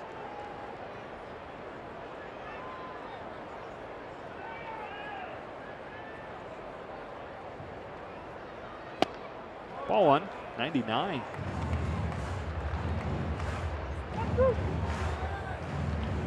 No big deal. It's not 100. In this day and age, you're not wrong. But still, that 99 is pretty fresh.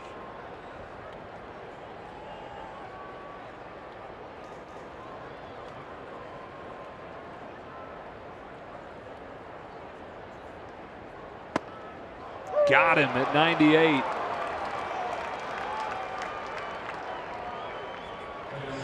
This ball has some tail. Look at that run coming back to the corner. Well, you mentioned that he's 35. You don't see many 35-year-olds touching 98, 99. Like he does for out number 2 in the 7th. And here's Iannetta.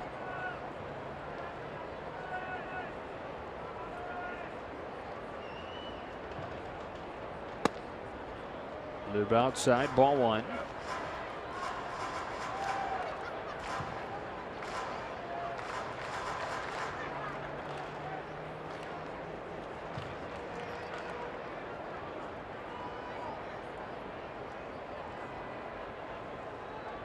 There are 25 qualified pitchers averaging 97 or better this year. A decade ago, there was 1. I believe it. Strength and training, all the things that they know from deliveries now. Doubles up on a curve, 1 and 2. It's a big change of speeds too. 98, 99 down to 81 and making a break.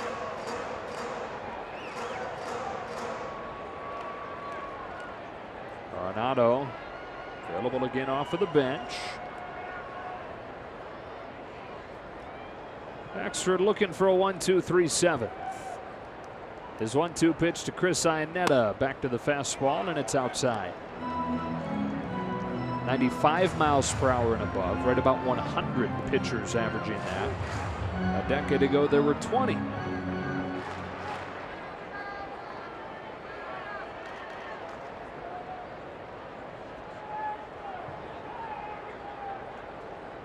Two. You're talking velocity and generations. I've been trying to think of an example for the fans of why it's so hard to throw a breaking ball here, or what you can relate to another sport. People play pool on regular size pockets. Well, then there's the snooker pockets, which are about half the size. Bowling, if you've played on oiled lanes compared to dry lanes, there's a specific place that you can hit the pocket, and it's a lot harder. It's just a more precise place that you have to be with the breaking ball to get it in the right spot, the right lane, so it has enough time and enough water molecules, humidity to get it to break. Think about shooting basketball like into a pool hoop compared to a normal hoop. It's just more precise here. No bumpers here. No, definitely no bumpers.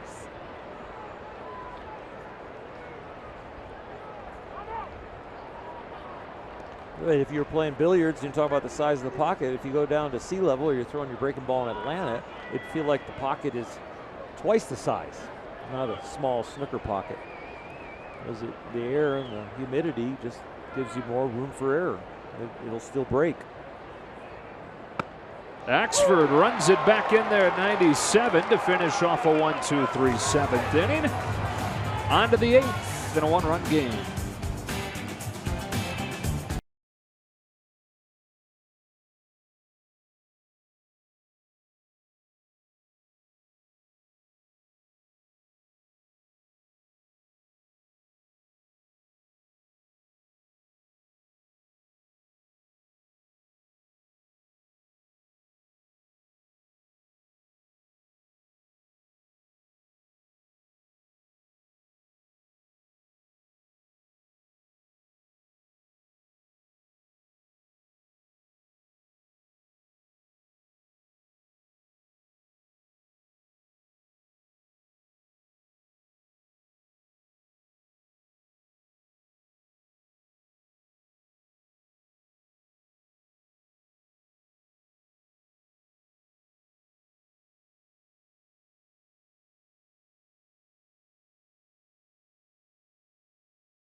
the studio for a preview of Access Sportsnet Dodgers. Thank you, fellas. Now, we talked pregame how the Dodgers needed an offensive awakening, and there you have it. Brian Dozier bringing those bats to life. He came up clutch. Going to need a little bit more from the offense to win this game. You have to score more runs than the opposition. We'll see you once this wraps up. Back to you guys. Groundbreaking stuff there from Cole. Here's Adam Ottavino to pitch the 8th. The Dodgers within 1 on the Dozier 2-run single. Yasiel Puig upset with himself for taking that pitch. All in good humor, Cole. All in good humor. It's so unfair when we rib them. They can't come back. Yeah. He'll text you.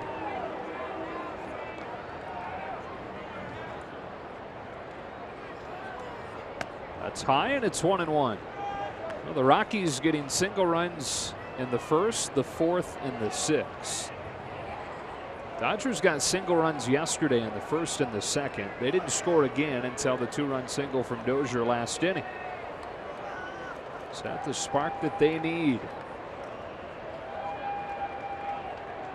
On a 1-1 pitch, Puig lifts one to short left field. That'll drop in for a base hit and a leadoff single in the 8th. Dave Roberts slips Yasiel into the 3-hole where he has struggled traditionally.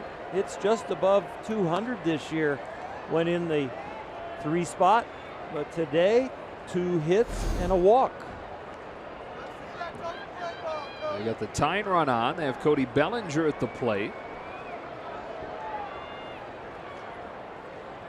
Talk about McMahon being the hero the last couple nights for the Rockies. There's Bellinger's one of the heroes in the opener, hitting a game-tying home run late.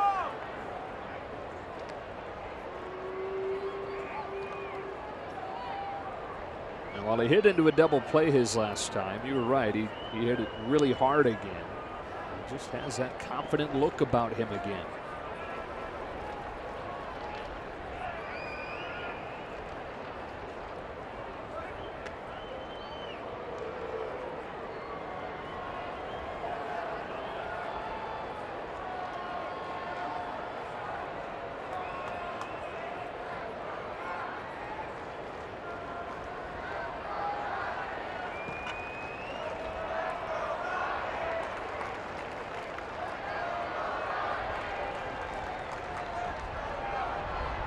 Ottavino finally comes home, and Bellinger looks at one low.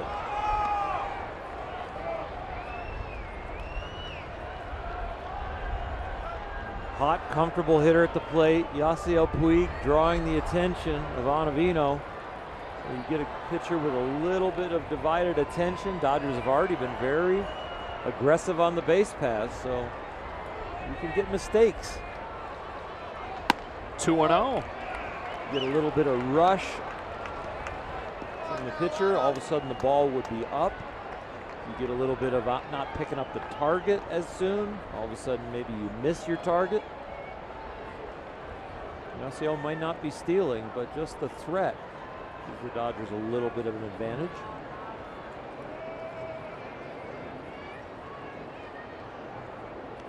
A 2-0. Bellinger with a bullet to right. That is over Dahl and off the wall. He somehow plays that with a bare hand to hold Bellinger to a single, but they've got him cornered with nobody out.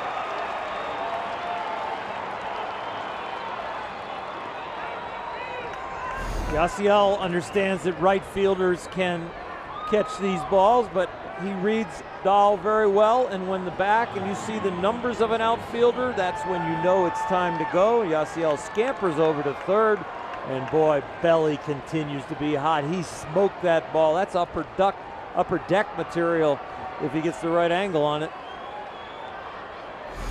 So 1st and 3rd and nobody out, and Matt Kemp coming up. 3 for his last 50.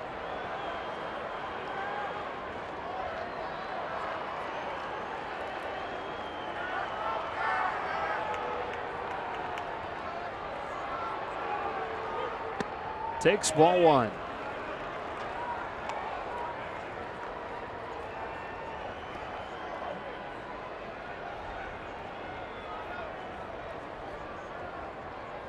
July 1st, homered against Ottavino. 4 for 7 against him lifetime. On a 1-0 pitch, Kemp pops it softly right center. Puig tagging at third. It will be Blackman.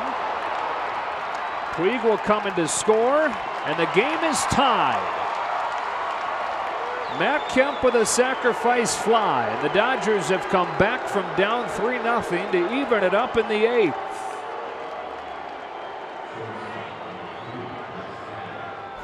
Matt gets the contact early, doesn't want to get to a 2-strike count as possible strikeout, hits it just far enough. Dodgers are tagging at both first and third, so if they throw home, put a runner in scoring position, but Blackman throws it into second, keep Bellinger at first. You know, it's got to feel great for Kemp at a time where he's searching for hits to be able to contribute without one. Tying the game at 3.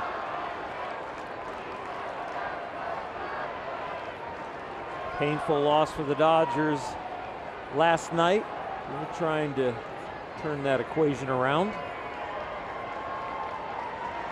1-on-1 out. Chris Taylor takes. Great jump for Bellinger. He's in there safely.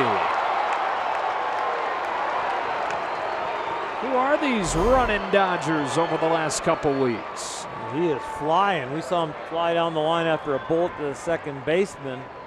Wow, he did a nice job staying on the bag. And keep the tag on you nowadays because you come off by like a quarter of an inch, you're out. So now they've got the go-ahead run in scoring position. Chris Taylor fouls it off 0-2.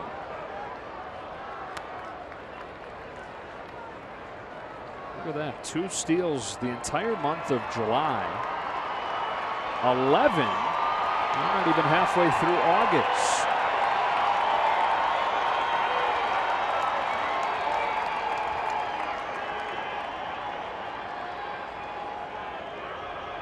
After Taylor, it's Grandal and then Muncy. And Grandal, by the way, has owned Adam Ottavino in his career.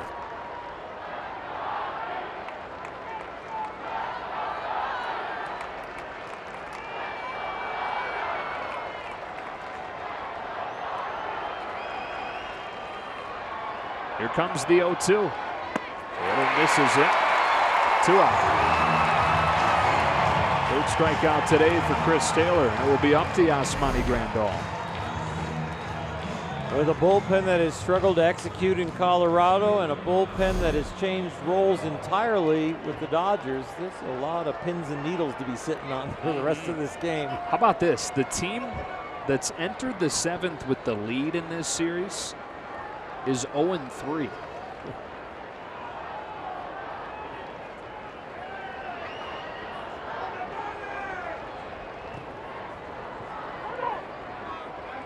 This one, it was 3-0 Colorado after 6 innings. The Dodgers getting to within 1 on Dozier's 2-out hit in the 7th, and tying it on the sacrifice fly from Kemp here in the 8th. And as much of a gut punch as last night was, what a huge win this would be if the Dodgers could find a way. It would put a Band-Aid on those feelings completely, and if the Rockies pull it out, it's not going to feel very good for the Dodgers. That whole 3-1 feeling and record in a 4-game series, it's a big shift compared to a split. Yasmani Grandal takes ball 1. You mentioned last night on the McMahon home run, but as loud of a roar as the Dodgers have heard on the road this season, and you hear the crowd coming to life here, understanding the situation the Rockies are in. 1.5 games out of first, tied in the 8th against one of the teams they're chasing. Grandal tops one right side. Story charging to get it and end the inning for the Dodgers with 2 in the 7th and 1 in the 8th. Brand new ball game in Colorado.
your Los Angeles Dodgers during a 3-game series at Dodger Stadium beginning tomorrow. For tickets, visit dodgers.com/tickets. Tied at 3 to the bottom of the 8th, and John Axford, who worked to 1-2-3 7th, is back out there for the 8th. And he'll face a pinch hitter to start the inning. It's actually going to be back-to-back pinch hitters. Gerardo Parra will lead it off. And you can guess who's on deck. Nolan Arenado for the bench for the second day in a row. Dealing with that sore shoulder still.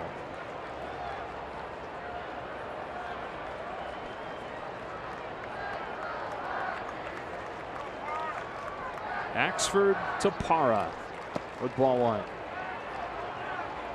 Axford has thrown over 1 inning quite a few times this year, over 10 times. He's done as many as 2 1/3. A few 2s in there also, so Dave Roberts looking for 2 innings from him, at least to start this second inning will work for him.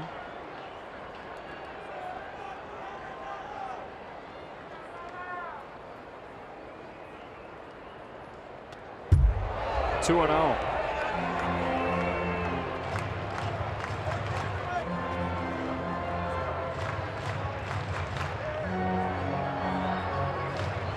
As the Dodgers go through this transition of roles, as long as Kenley is out,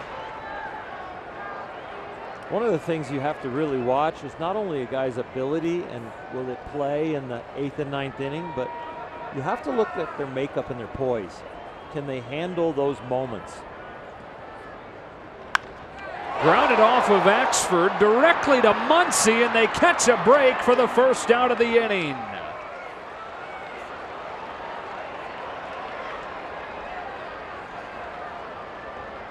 If the ball doesn't hit him, and we hope he's okay, I think Chris Taylor's right up there behind him.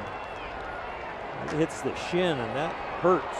They get down on the knees and the shin where there's no fat, all bone. And first base umpire Jeff Kellogg, I think, injured his shin with Parra's slide. He gets hit in the left foot or shin.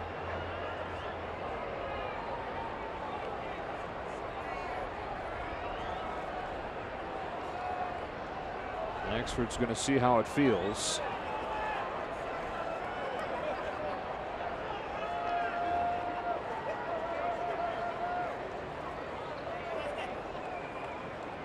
You know what I was talking about with the bullpen guys in poise. You kind of like what we've seen with Yasiel Puig. You know, you see the talent, or Jock Peterson, but then there are moments that you go, they come out of their game, and it seems like it's because of situations. And we've watched the maturing of Jock, and we've watched the maturing of Cody Bellinger and Yasiel Puig, where all of a sudden Yasiel's in a 3-hole today, and he's doing just fine. Looks like his approach is the same as when it's down there in the 8th spot. And it's the same thing with bullpen guys. It's not all of a sudden that they're like nervous Nellies. It's just, it's a new stress that they're not used to, and can they get into it quickly? A perfect example last night with JT Chargois, who has flashed some really good stuff at times this season. But when you break it down to the bigger spots versus what's known as the lower leverage spots, it's entirely different. That was the numbers. And a tie game in the 8th. Here's Arenado.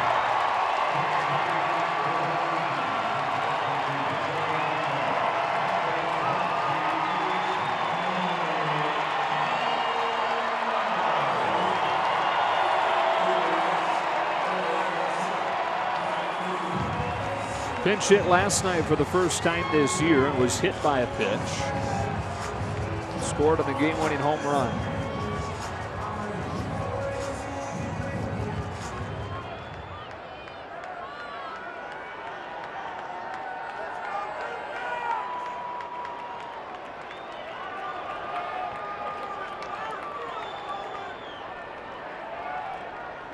One gone in the 8th.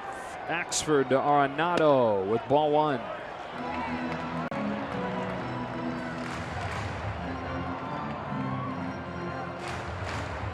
Reinforcements coming from the bullpen, coming for the bullpen in the form of Kenta Maeda and Ross Stripling, but those two guys not available until Tuesday and Wednesday.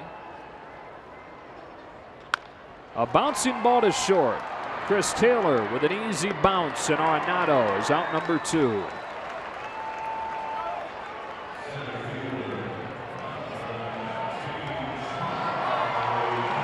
Not out of the woods yet. Here's Blackman, who's home run in the 6th. The last Rockies tally.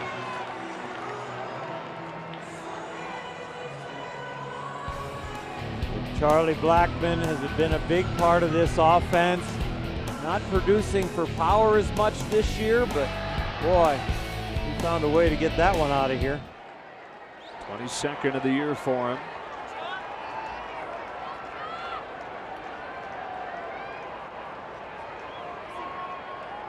Tied up in the 8th.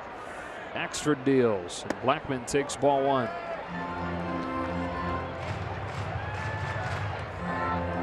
Prior to that home run, Blackman in this series was 1 for 13.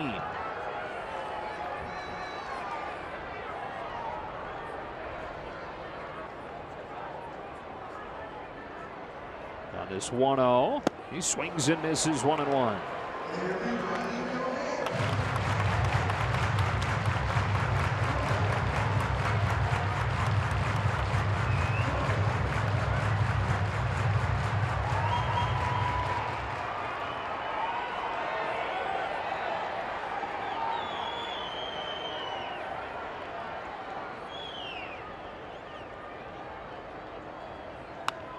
One ball and 2 strikes.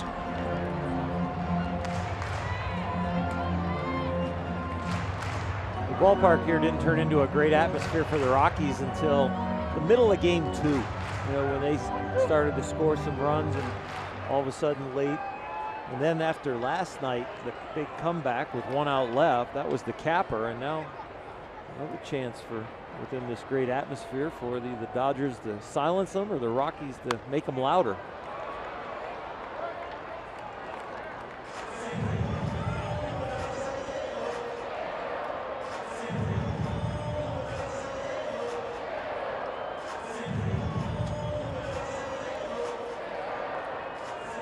Dodgers in the 9th inning will have Muncy, Turner, and Dozier. Ray Davis has been warming up. Grandal setting the target low and away. Axford went there. Well positioned behind the bag, Justin Turner. John Axford, 2 perfect innings of relief. Let's go to the 9th, locked at 3.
Davis is back out there for the first time since suffering the loss in game 1 of this series. And look at the ERA in his last 4 games, 30.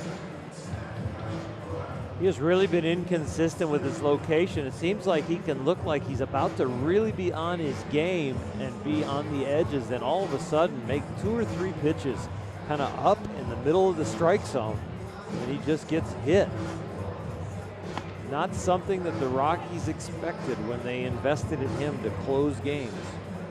10 games since the All-Star break. Wade Davis has blown 2 saves and he's got 4 losses. We talked about this the other night, but there's a good reason they gave him the amount of money they gave him. Over the previous 3 seasons, he's one of the best in baseball. A total of 6 losses the last 4 years, and he's got 6 losses this year alone. It's Muncy, Turner, and Dozier for the Dodgers.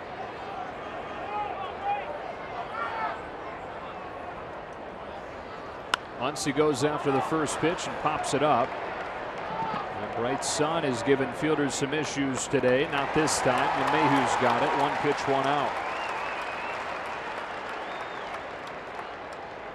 Brings up Justin Turner, who came off of the bench and delivered a double his first time. And you go back to late June. He's got a home run against Davis. It's a beautiful swing there on a high fastball, not popping it up, keeping his hands up and driving it out of Dodger Stadium.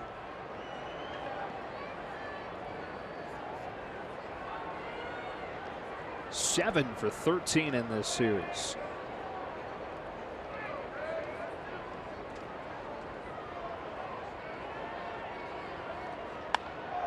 Another pop-up. 2 pitches and 2 outs.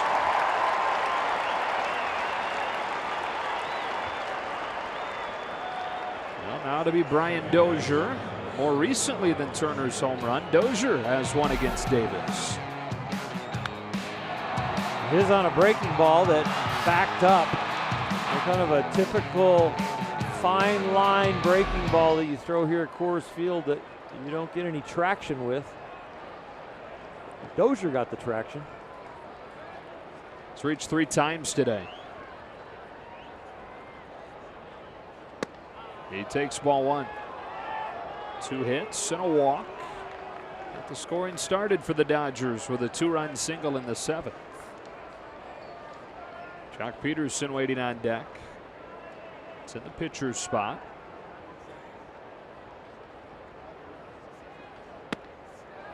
He misses away with back-to-back fastballs. Gordon Floro getting ready.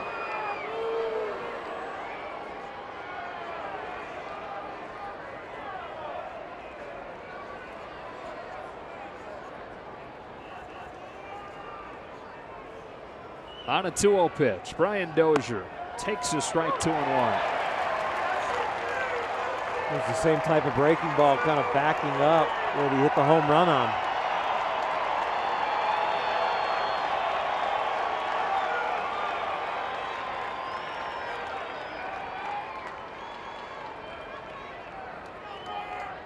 Quick pitched him and crossed everybody up, including his catcher Iannetta, on ball 3. Iannetta didn't look pleased, and you don't blame him. Oh, got him on the right foot.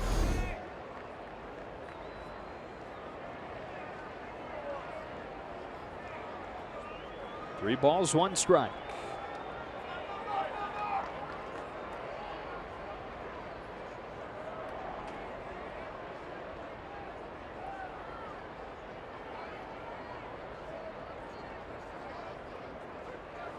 Look out. Ball 4. Dozier reaches, and the inning kept alive for Jock Peterson.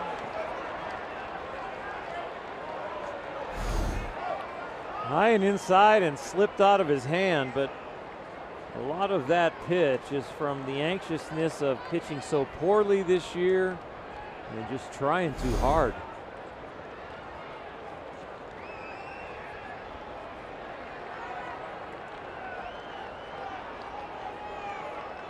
This had been Manny Machado's spot in the order, but thanks to the earlier double switch, it's Jock Peterson.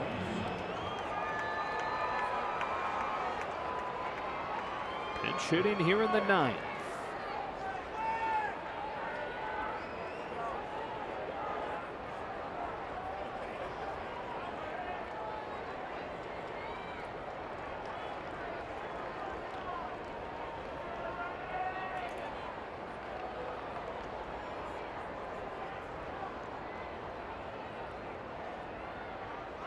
Runner takes off, pitches low and inside, throw down, not in time, and he keeps the toe on the bag.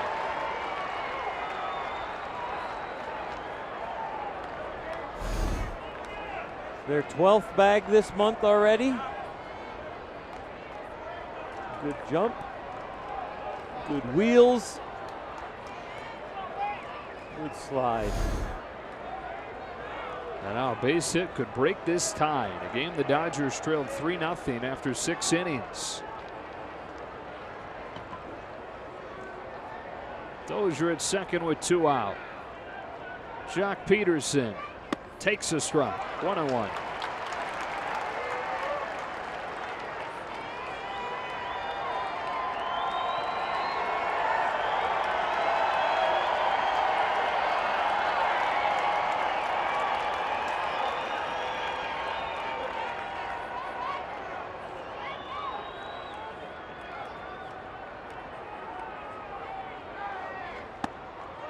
Ball 2.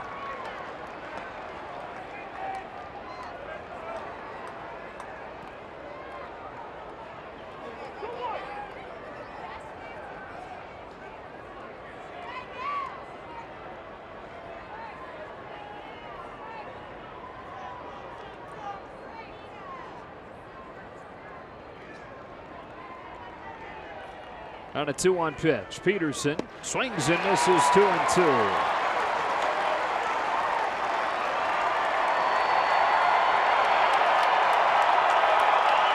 Well, the current Jock Peterson has shown that he will shorten up when he just needs to handle a pitcher or a situation. So I wouldn't be surprised here if he waits as long as possible to read strike or ball. And when he swings, might end up on the left side of the diamond where there's only one fielder.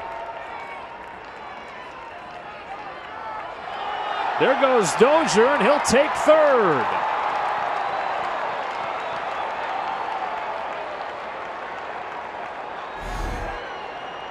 With 2 strikes, it doesn't bring the bunt into play, but it does put pressure on the breaking ball in the dirt. The infielders, as far as recording the out and not having an error.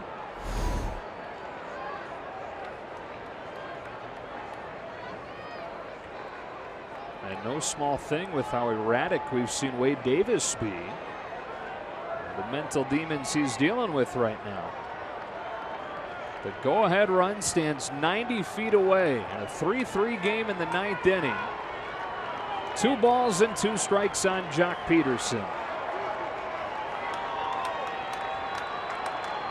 That steal of third reminded me of Little League.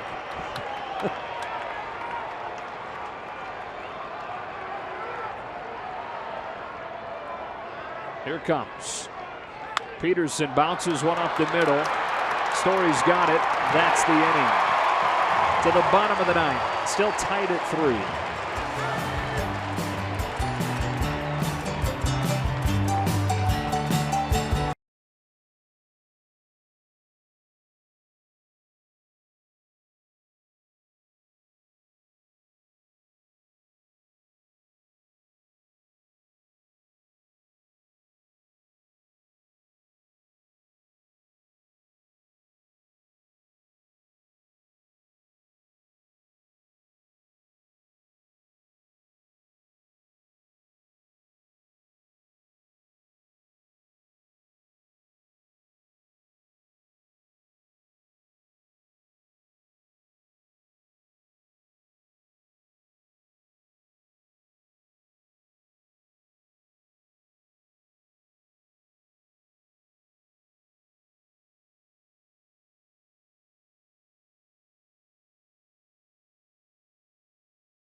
Dylan Floro.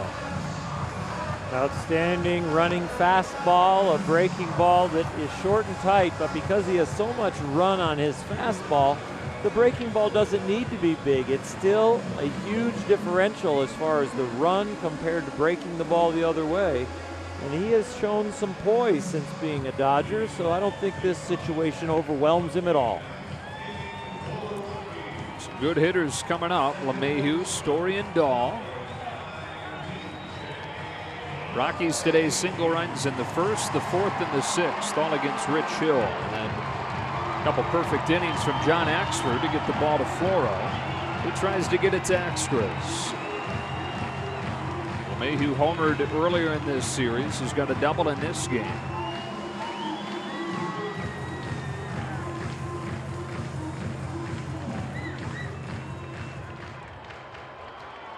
It's yet another tight one. You talk about the ball finding you when you're playing a position you're not used to.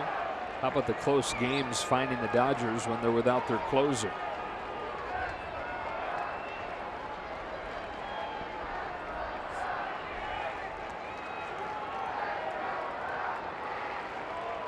Floro's first pitch of the ninth is up and in, ball one.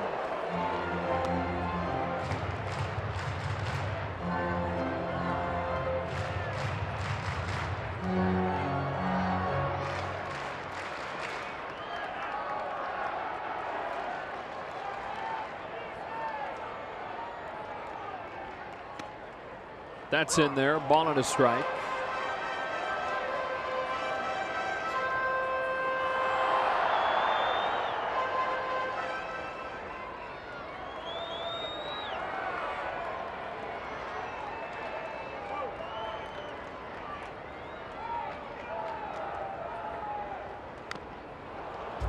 Got it off the end of the bat, 1-2.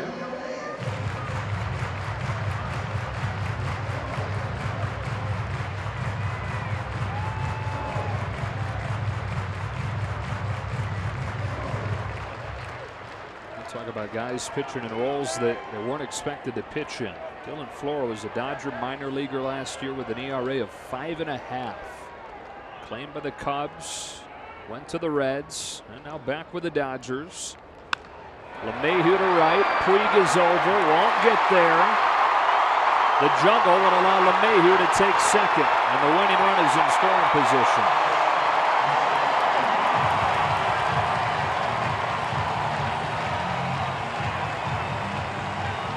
LeMahieu, like good right-handed hitters in their approach to something up, and in a key situation doesn't try and do too much. They wanted the ball in, they got it up and away, and he just kind of threw the barrel at it, and he didn't care that it was going to go to right field. He didn't try and hit the home run to left. A little hesitation on the turn at first, but after seeing the bobble, scoots to second. And that's why they rule it a single with an E9.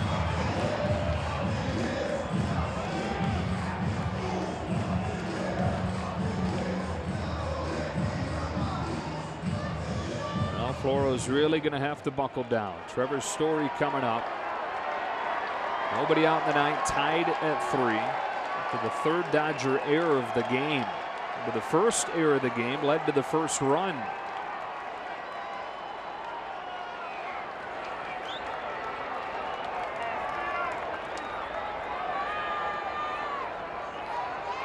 Floro to Story. Good stop by Grandal, 1-0. Well, again, the spotlight finds the bullpen.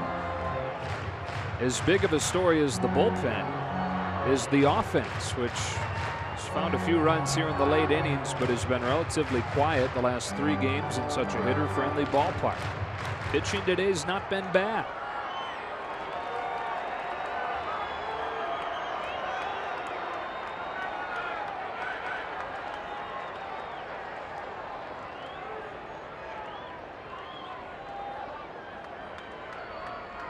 Floro's 1-0.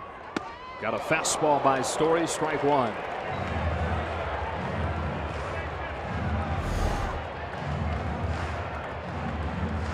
Story doesn't look like he's trying to move him over. Oh. Or just single him in.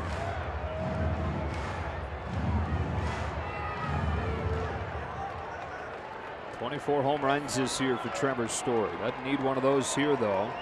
The Rockies try to win it in the 9th inning for the 2nd game in a row. The 1-1 pitch. Popped foul, strike 2.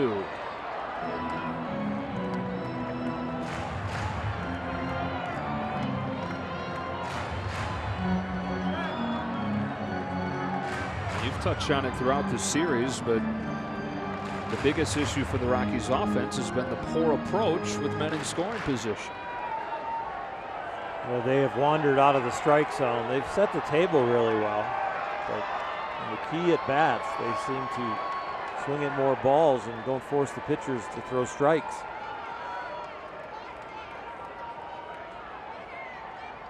One, two. Floro strikes him out, using the slider for the first out of the 9th.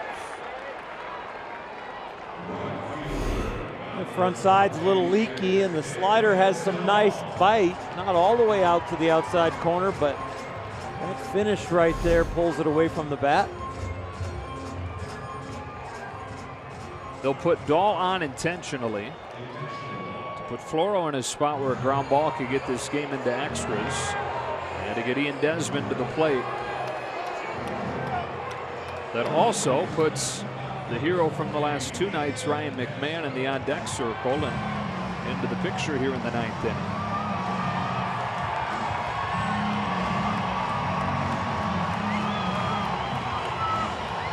If I'm the Dodger defense, I play a little step deeper than just normal double play depth, because the runner at second beats you.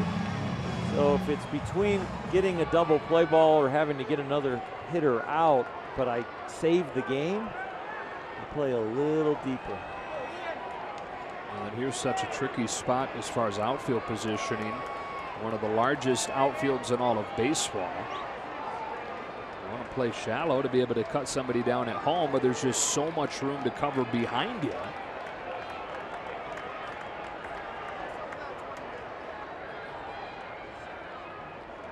Two on, one out, tied in the 9th. Ian Desmond hits it softly towards third. Turner's only play is at first, and Floro's an out away from getting out of this jam. But guess who's coming up?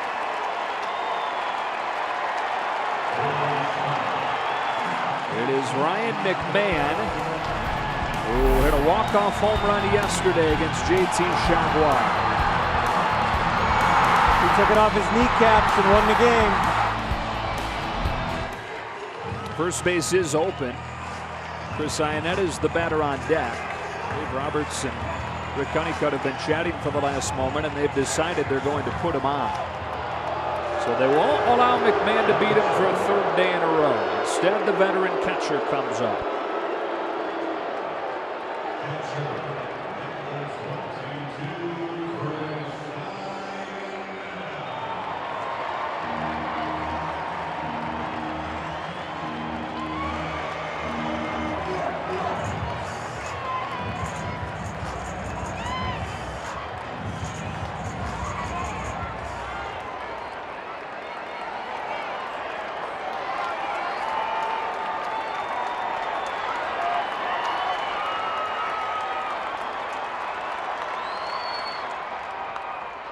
Cued foul.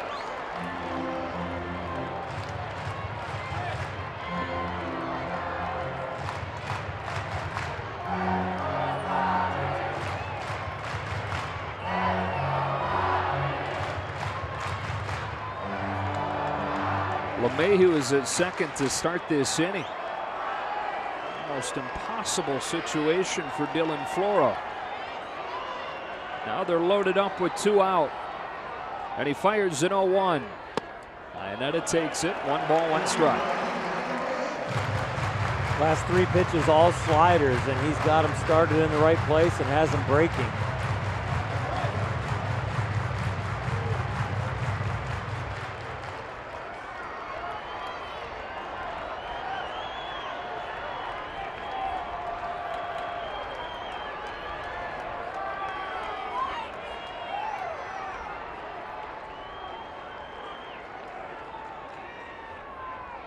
The 1-1. Fastball outside. Ball 2, nowhere to put it.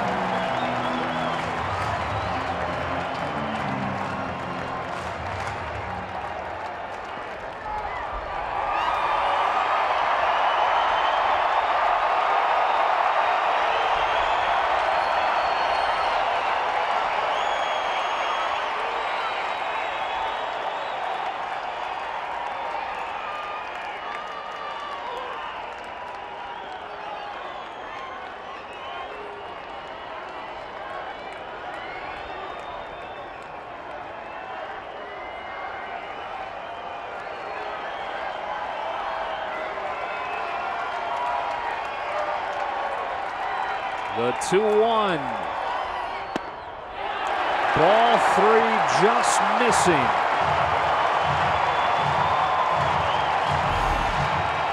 Here's the pitch you want. It is perfectly executed. Catches the bottom of the strike zone at the hollow of the knee, but doesn't get it.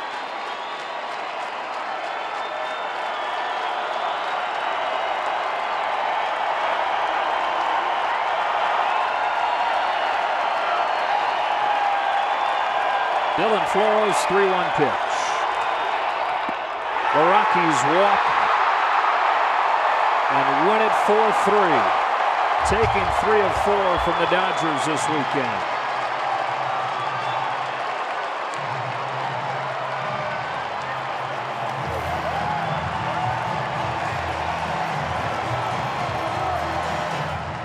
It's a series that started out good for the Dodgers. They win game 1, but dropping the next 3 has really given these Rockies some momentum. Play of the game is the guy that set the tone for him, and Chad Bettis, who gave up 9 runs on Tuesday. Today he goes 6 1/3 and allows just 1. Dodgers are able to get a couple against the Rockies bullpen, but ultimately not enough. Colorado wins this one 4-3. The Dodgers are now 1-6 in their last 7 one-run games. Appeared on the plane, licked their wounds, head back for a 3-game series with the Giants. They've fallen out of first and now lead the Rockies by just a half game. For Hershiser, Alana Rizzo, and the rest of our crew, Joe Davis saying so long from Denver. Talk to you from LA tomorrow night.